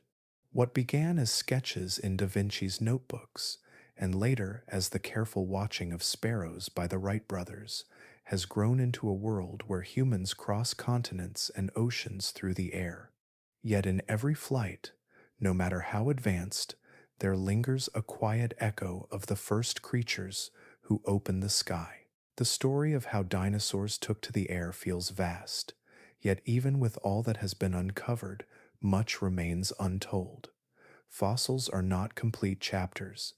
They are fragments of a greater book, scattered pages pressed into stone by chance. For every spectacular discovery, there are hundreds of creatures that left no trace at all. Their bones dissolved, their feathers vanished, and their histories slipped into silence. What we know of flight is a collection of glimpses, but between those glimpses stretch wide gaps of mystery. The earth is not kind to delicate things, Strong bones or shells may harden into fossils if buried quickly, but feathers, skin, and muscle almost always fade away before the rock can hold them. Only in rare places, where volcanic ash or fine sediment sealed bodies in an instant, do we catch extraordinary detail. The fossil beds of Liaoning in northeastern China are one such gift, preserving the faint imprints of feathers so precisely that even pigment structures can sometimes be studied. Yet for every site like this, there are countless landscapes where time swallowed whole lineages, leaving us only with questions. Scientists know that the lineage from land dwelling dinosaurs to the birds of today was not a straight path. We have a few vital portraits. There is Archaeopteryx, with its mosaic of traits both reptilian and bird like.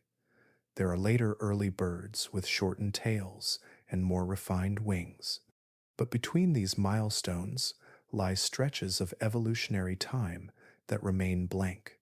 There must have been forms we have not yet uncovered, species with wings half formed, with tails partway shortened, with feathers branching in new but unfamiliar patterns. Their absence leaves us wondering how the transformations unfolded, how gradual or sudden each change might have been. Paleontologists often imagine the fossils still waiting. Perhaps there is a creature that shows the precise stage when grasping claws on a forelimb became stiffened feathers that began to shape air. Perhaps another will reveal the moment when long tails, once useful for balance on the ground, began to shrink into the compact pygostyle that allows modern birds such agile control in flight. Maybe there are undiscovered species that reveal how air sacs, already part of dinosaur breathing systems, first aligned with hollow bones to lighten the body and fuel endurance in the air. Each of these missing forms could illuminate a step that now exists only in theory. Geography deepens the mystery. Most of our detailed feathered fossils come from East Asia, but dinosaurs were spread across the entire world. What might the floodplains of Africa, the forests of South America, or the open plains of Australia have preserved? The fossil record in these regions is thin and scattered. Each new discovery hints at what may still be waiting, locked in layers of stone beneath deserts or mountain ridges. The story of bird origins is global, but we hold only a regional sample, like seeing a vast mural through a single narrow window. There are larger questions still. Did all modern birds descend from a single lineage that survived, or were there other feathered forms, now vanished, that also experimented with flight? Could there have been bird-like creatures that achieved impressive aerial skill only to disappear long before the present? Without fossils, these possibilities remain shadows. The debate lives on not because evidence is clear, but because the evidence is incomplete. Even when fossils are found, they are rarely perfect. A single claw, a partial skull, a scatter of vertebrae can take years of study before the living animal can be imagined. Soft tissues, which carry so much of the story, are usually gone. What remains is like the outline of a painting with the colors missing. Scientists piece together the fragments, but the full portrait is always uncertain, always open to revision when a new find emerges. Technology offers some hope. High-resolution imaging allows researchers to peer inside bones without breaking them. Chemical analyses can sometimes detect traces of proteins or pigments in feathers long turned to stone. These methods give voice to fossils once thought silent. A single wing impression might now reveal the color of its feathers. A bone fragment might tell us how strong muscles were or how the animal breathed. Yet even with these advances, the most crucial fossils, the ones that bridge the largest gaps, remain missing. The truth is that much of the story may never be found. The Earth has erased too much, and time is relentless. Still, every discovery shifts the picture, turning mysteries into new questions. Somewhere, perhaps beneath a desert plain or hidden in a forgotten cliff, lies the fossil that will show us the next step, the missing link between the shadow of dinosaurs and the first true birds.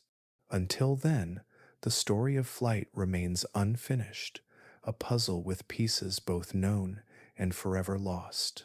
The story of flight may seem clear in the sweep of time, yet when we look closer, the picture blurs. For every fossil laid bare, there are disagreements about what it truly means.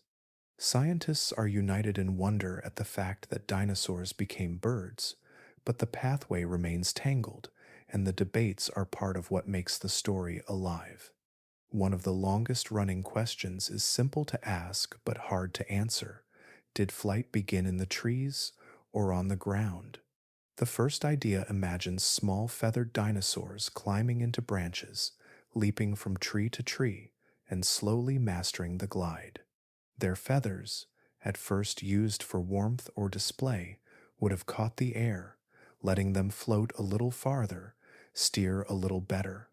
Over generations, this gliding might have sharpened into true flight. The other idea begins not in the trees but on the earth, with swift predators sprinting after prey. Their arms, feathered with long quills, may have been used to keep balance while running or to help push against the ground as they leapt into the air. Some researchers imagine these animals flapping frantically as they chased insects or small reptiles until at last those movements gave lift. Both pictures are compelling, and each has fossils and modern clues to support it. Some dinosaurs had long legs built for running, while others had claws suited for climbing. In living birds, there are hints that echo both theories. Young ground birds today sometimes use a behavior called wing-assisted incline running, where they flap their half-formed wings to scramble up steep slopes or tree trunks. It is not graceful flight, but it shows how feathers and flapping can provide advantage long before true flying is possible. At the same time, gliding creatures in the modern world, like flying squirrels and colugos, prove that leaping from trees can also be a natural step toward the sky. The truth may not lie fully in one camp or the other. Perhaps different species tried different routes, some running and leaping, others climbing and gliding, until one lineage found the combination that unlocked powered flight. The debates do not stop there. Another deep question lingers. Did all birds descend from one single line of dinosaurs, or were there multiple lineages experimenting with feathers and flight at the same time? Fossils suggest that many groups of small theropods developed feathers, some for display, some for insulation, and perhaps some for gliding. But were they all part of the direct line that led to birds, or were they side branches that left no descendants? For much of the 20th century, Archaeopteryx was seen as the first true bird, the base of the avian family tree. Yet discoveries in China and elsewhere have shown that the story is not so simple. Species like Confuciusornis and Enantiornithes reveal that there were bursts of bird-like diversity early on, some with traits we associate with modern birds, others with features that disappeared forever. Some of these groups survived for millions of years before vanishing, leaving only the lineage that gave rise to the birds we see today. This raises the question, was bird evolution a single narrow path, or a crowded road with many travelers, only one of whom reached the present? The disagreements can be sharp. One scientist may hold up a fossil claw as proof of tree climbing, while another sees it as a runner's tool. A feather impression in stone can be read as a wing surface by one researcher and as a display plume by another. Even the smallest details, the angle of a joint or the spacing of quills, can spark hours of debate at conferences and in journals. Yet this is not a weakness of science, but its strength. Each fossil invites multiple interpretations, and with each new discovery, theories are tested, discarded, or reshaped. The arguments are not battles to win, but questions to refine.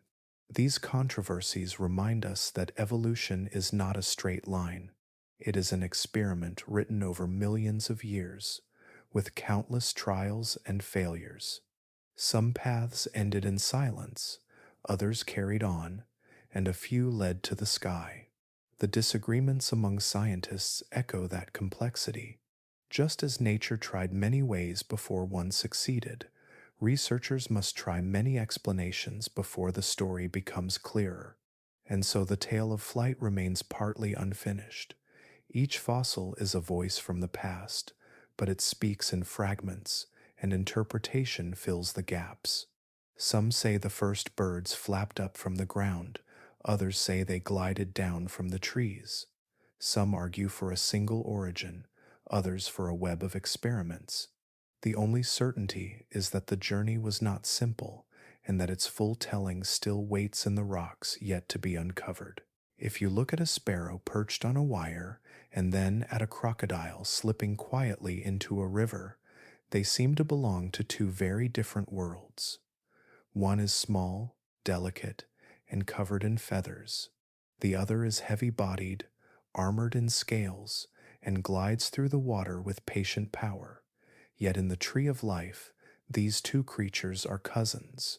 Beyond birds, crocodiles are their closest living relatives.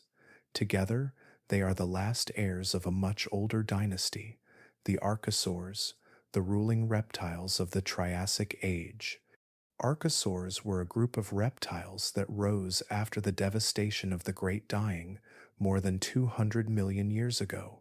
They gave rise to crocodiles, pterosaurs, and dinosaurs, including the branch that would one day become birds. Though their descendants look so different today, the ties between them are written deep in their bones and their behavior. If you set aside the feathers of a bird and the armored hide of a crocodile, the shared ancestry becomes clear in the skeleton. Both have similar hip structures, both show patterns in the skull that mark them as archosaurs, and both walk with their legs positioned under the body rather than sprawling out to the sides like lizards. Even their hearts share details that connect them. Both have a four-chambered heart, more efficient than the simpler ones found in many other reptiles, a design that supports active, energy-demanding lives. Behavior, too, reveals echoes of this shared heritage. Crocodiles may seem ancient and cold, but they are devoted parents. They guard their nests, carry their hatchlings gently in their jaws, and stay near their young as they grow. Birds, though far more varied in their strategies, also invest heavily in care. They brood their eggs, build shelters, feed their chicks, and defend them fiercely. This kind of parental care is rare in reptiles, but in both crocodiles and birds, it is a deep inheritance from their archosaur ancestors. When we watch a mother crocodile softly scoop her hatchlings into the water, we are watching a behavior that stretches back hundreds of millions of years, one that shaped the survival of dinosaurs and lives on in every bird's nest. Their connection can also be traced in the strange details of reproduction. Both crocodiles and birds lay hard-shelled eggs, unlike the leathery ones of many other reptiles.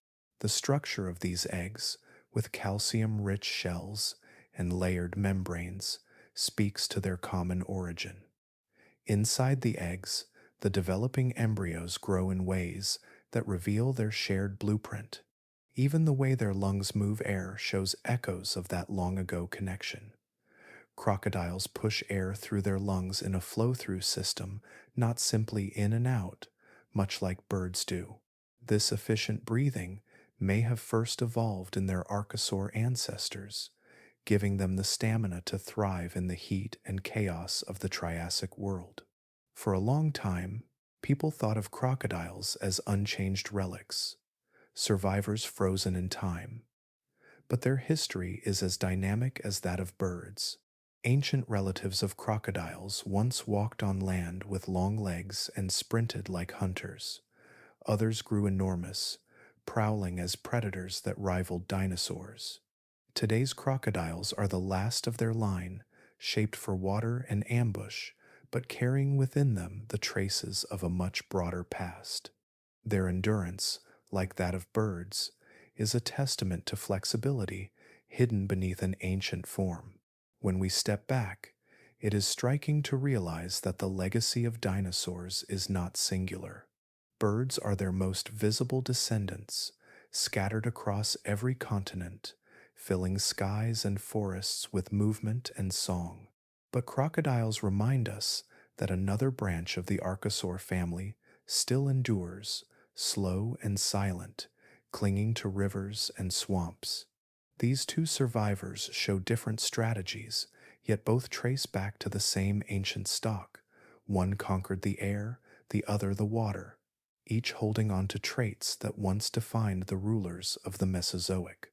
Even today, these connections shape the ecosystems around us.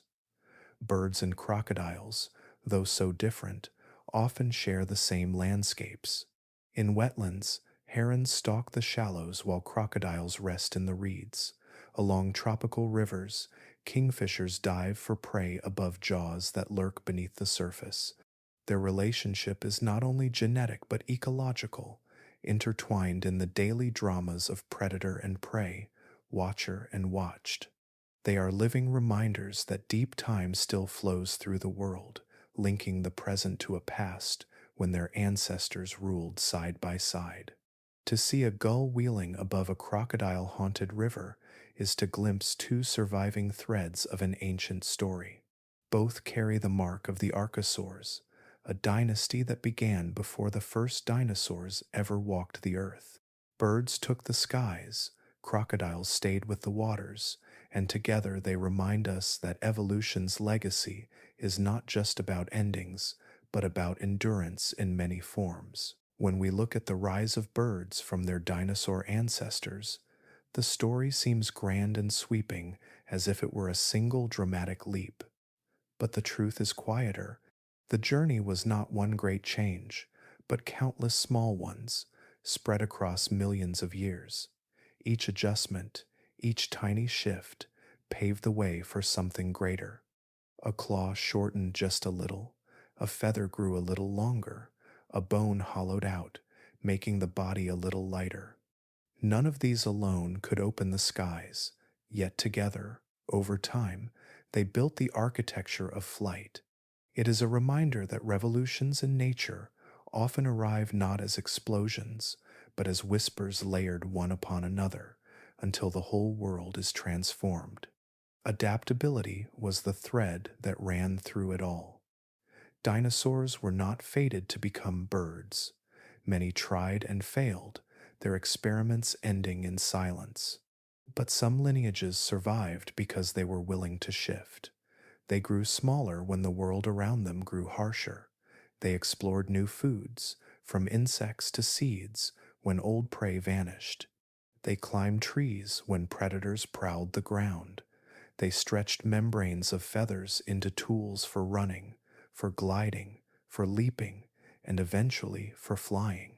Survival was not about being the biggest or the strongest, but about finding ways to bend and adapt when conditions changed. The asteroid that struck 66 million years ago did not care which species were mighty. It swept away giants, leaving behind the small, the flexible, the overlooked. In the smoldering aftermath, it was not power that mattered, but resilience. The birds that lived on were those that could shift their diets, take shelter in many habitats, and reproduce quickly. Their survival was not a matter of destiny, but of adaptability written into their bones and habits. When we think of humanity, the lessons linger. Our species often imagines itself as powerful, towering above the rest of life. Yet the story of birds is a mirror, showing that endurance depends less on strength and more on flexibility. Tiny changes in behavior, in technology, or in how we treat our world can ripple outward into transformations we cannot yet see. Just as the first small feathers were not meant for flying but later unlocked the skies. The choices we make today may set in motion outcomes far greater than we can imagine. There is also fragility in this story. Birds are everywhere now, their songs woven into our mornings and their migrations stretching across the globe. But their path to survival was narrow, balanced on chance and adaptation. Without hollow bones, without shrinking in size, without learning to eat seeds and insects, their lineage might have ended like so many others. The lesson is that survival is rarely guaranteed, even for the most remarkable creatures. It is won through patience, through change, through the quiet accumulation of traits that give just enough advantage to carry through the storms. In every feather lies a history of these changes. The barbs that interlock to make a surface, the hollow shaft that saves weight, the brilliant colors that attract mates, all are built on ancient choices that once served other purposes. What began as warmth or camouflage became the foundation for something entirely new. It is a reminder that what seems small or insignificant today may one day open doors we do not yet see. Even the diversity of birds now, from hummingbirds to ostriches, carries this truth. Each extreme, whether it is hovering in place or running without flight, arose from layers of adaptation. None of these pathways was certain. Each was carved out by trial and error, by survival against odds, by the slow refining of traits until they fit perfectly into the niche that needed them. Evolution did not plan for this outcome, yet through persistence and adaptability, it arrived here. When we walk outside and see a pigeon on the pavement or hear a gull over the shore, we are looking at survivors of the deepest storms of Earth's history. Their existence is proof that tiny changes, gathered with time, can shape revolutions. Their fragility is a mirror of our own, and their endurance is a reminder of what is possible when life bends instead of breaks. The story we have followed drifts across millions of years, from the weight of scales to the lift of wings. It is told not in sudden leaps, but in the slow language of bone, feather, and time. Dinosaurs did not vanish entirely. They changed, they shrank, they bent to the pressures of survival until one branch of their ancient family line rose into the air. What we see today is not an echo but a continuation. The sparrows on city sidewalks and the swans gliding across lakes are not distant reminders of dinosaurs. They are dinosaurs, alive and breathing, carrying in their bodies the history of a world that once thundered with giants. It is a story written with unlikely strokes. A filament of fuzz meant for warmth becomes the first step toward a feather. A claw that once gripped prey stiffens into a quill. A long balancing tail shortens into a rudder. Each piece is small, almost invisible in the sweep of time, yet together they create a masterpiece of movement. Flight is more than a skill, it is an art, one that nature assembled with patience, testing countless forms until the sky itself could be claimed. Every feather outside your window carries this poetry. The iridescence of a starling's wing, the spotted chest of a thrush, the quiet graze of a dove, each is a brushstroke on a canvas painted across the ages.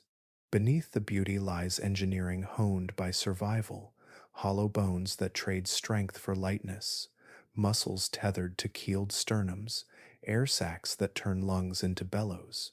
The machinery of flight is hidden under softness, a balance of grace and power born from necessity. It is both delicate and enduring, fragile yet lasting enough to survive fire, ash, and the collapse of worlds.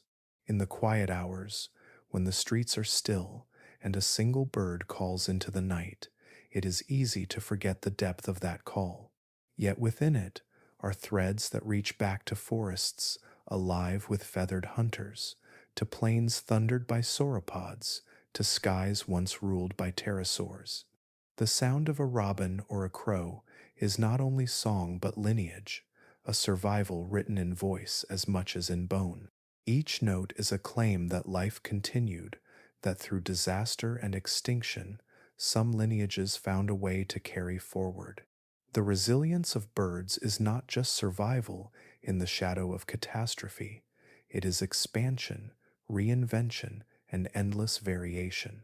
From hummingbirds that hover on wings beating faster than the eye can follow, to albatrosses that cross oceans without rest, to penguins that turned their wings into flippers and mastered the sea, birds reveal that once the sky was opened, it could be shaped in countless ways.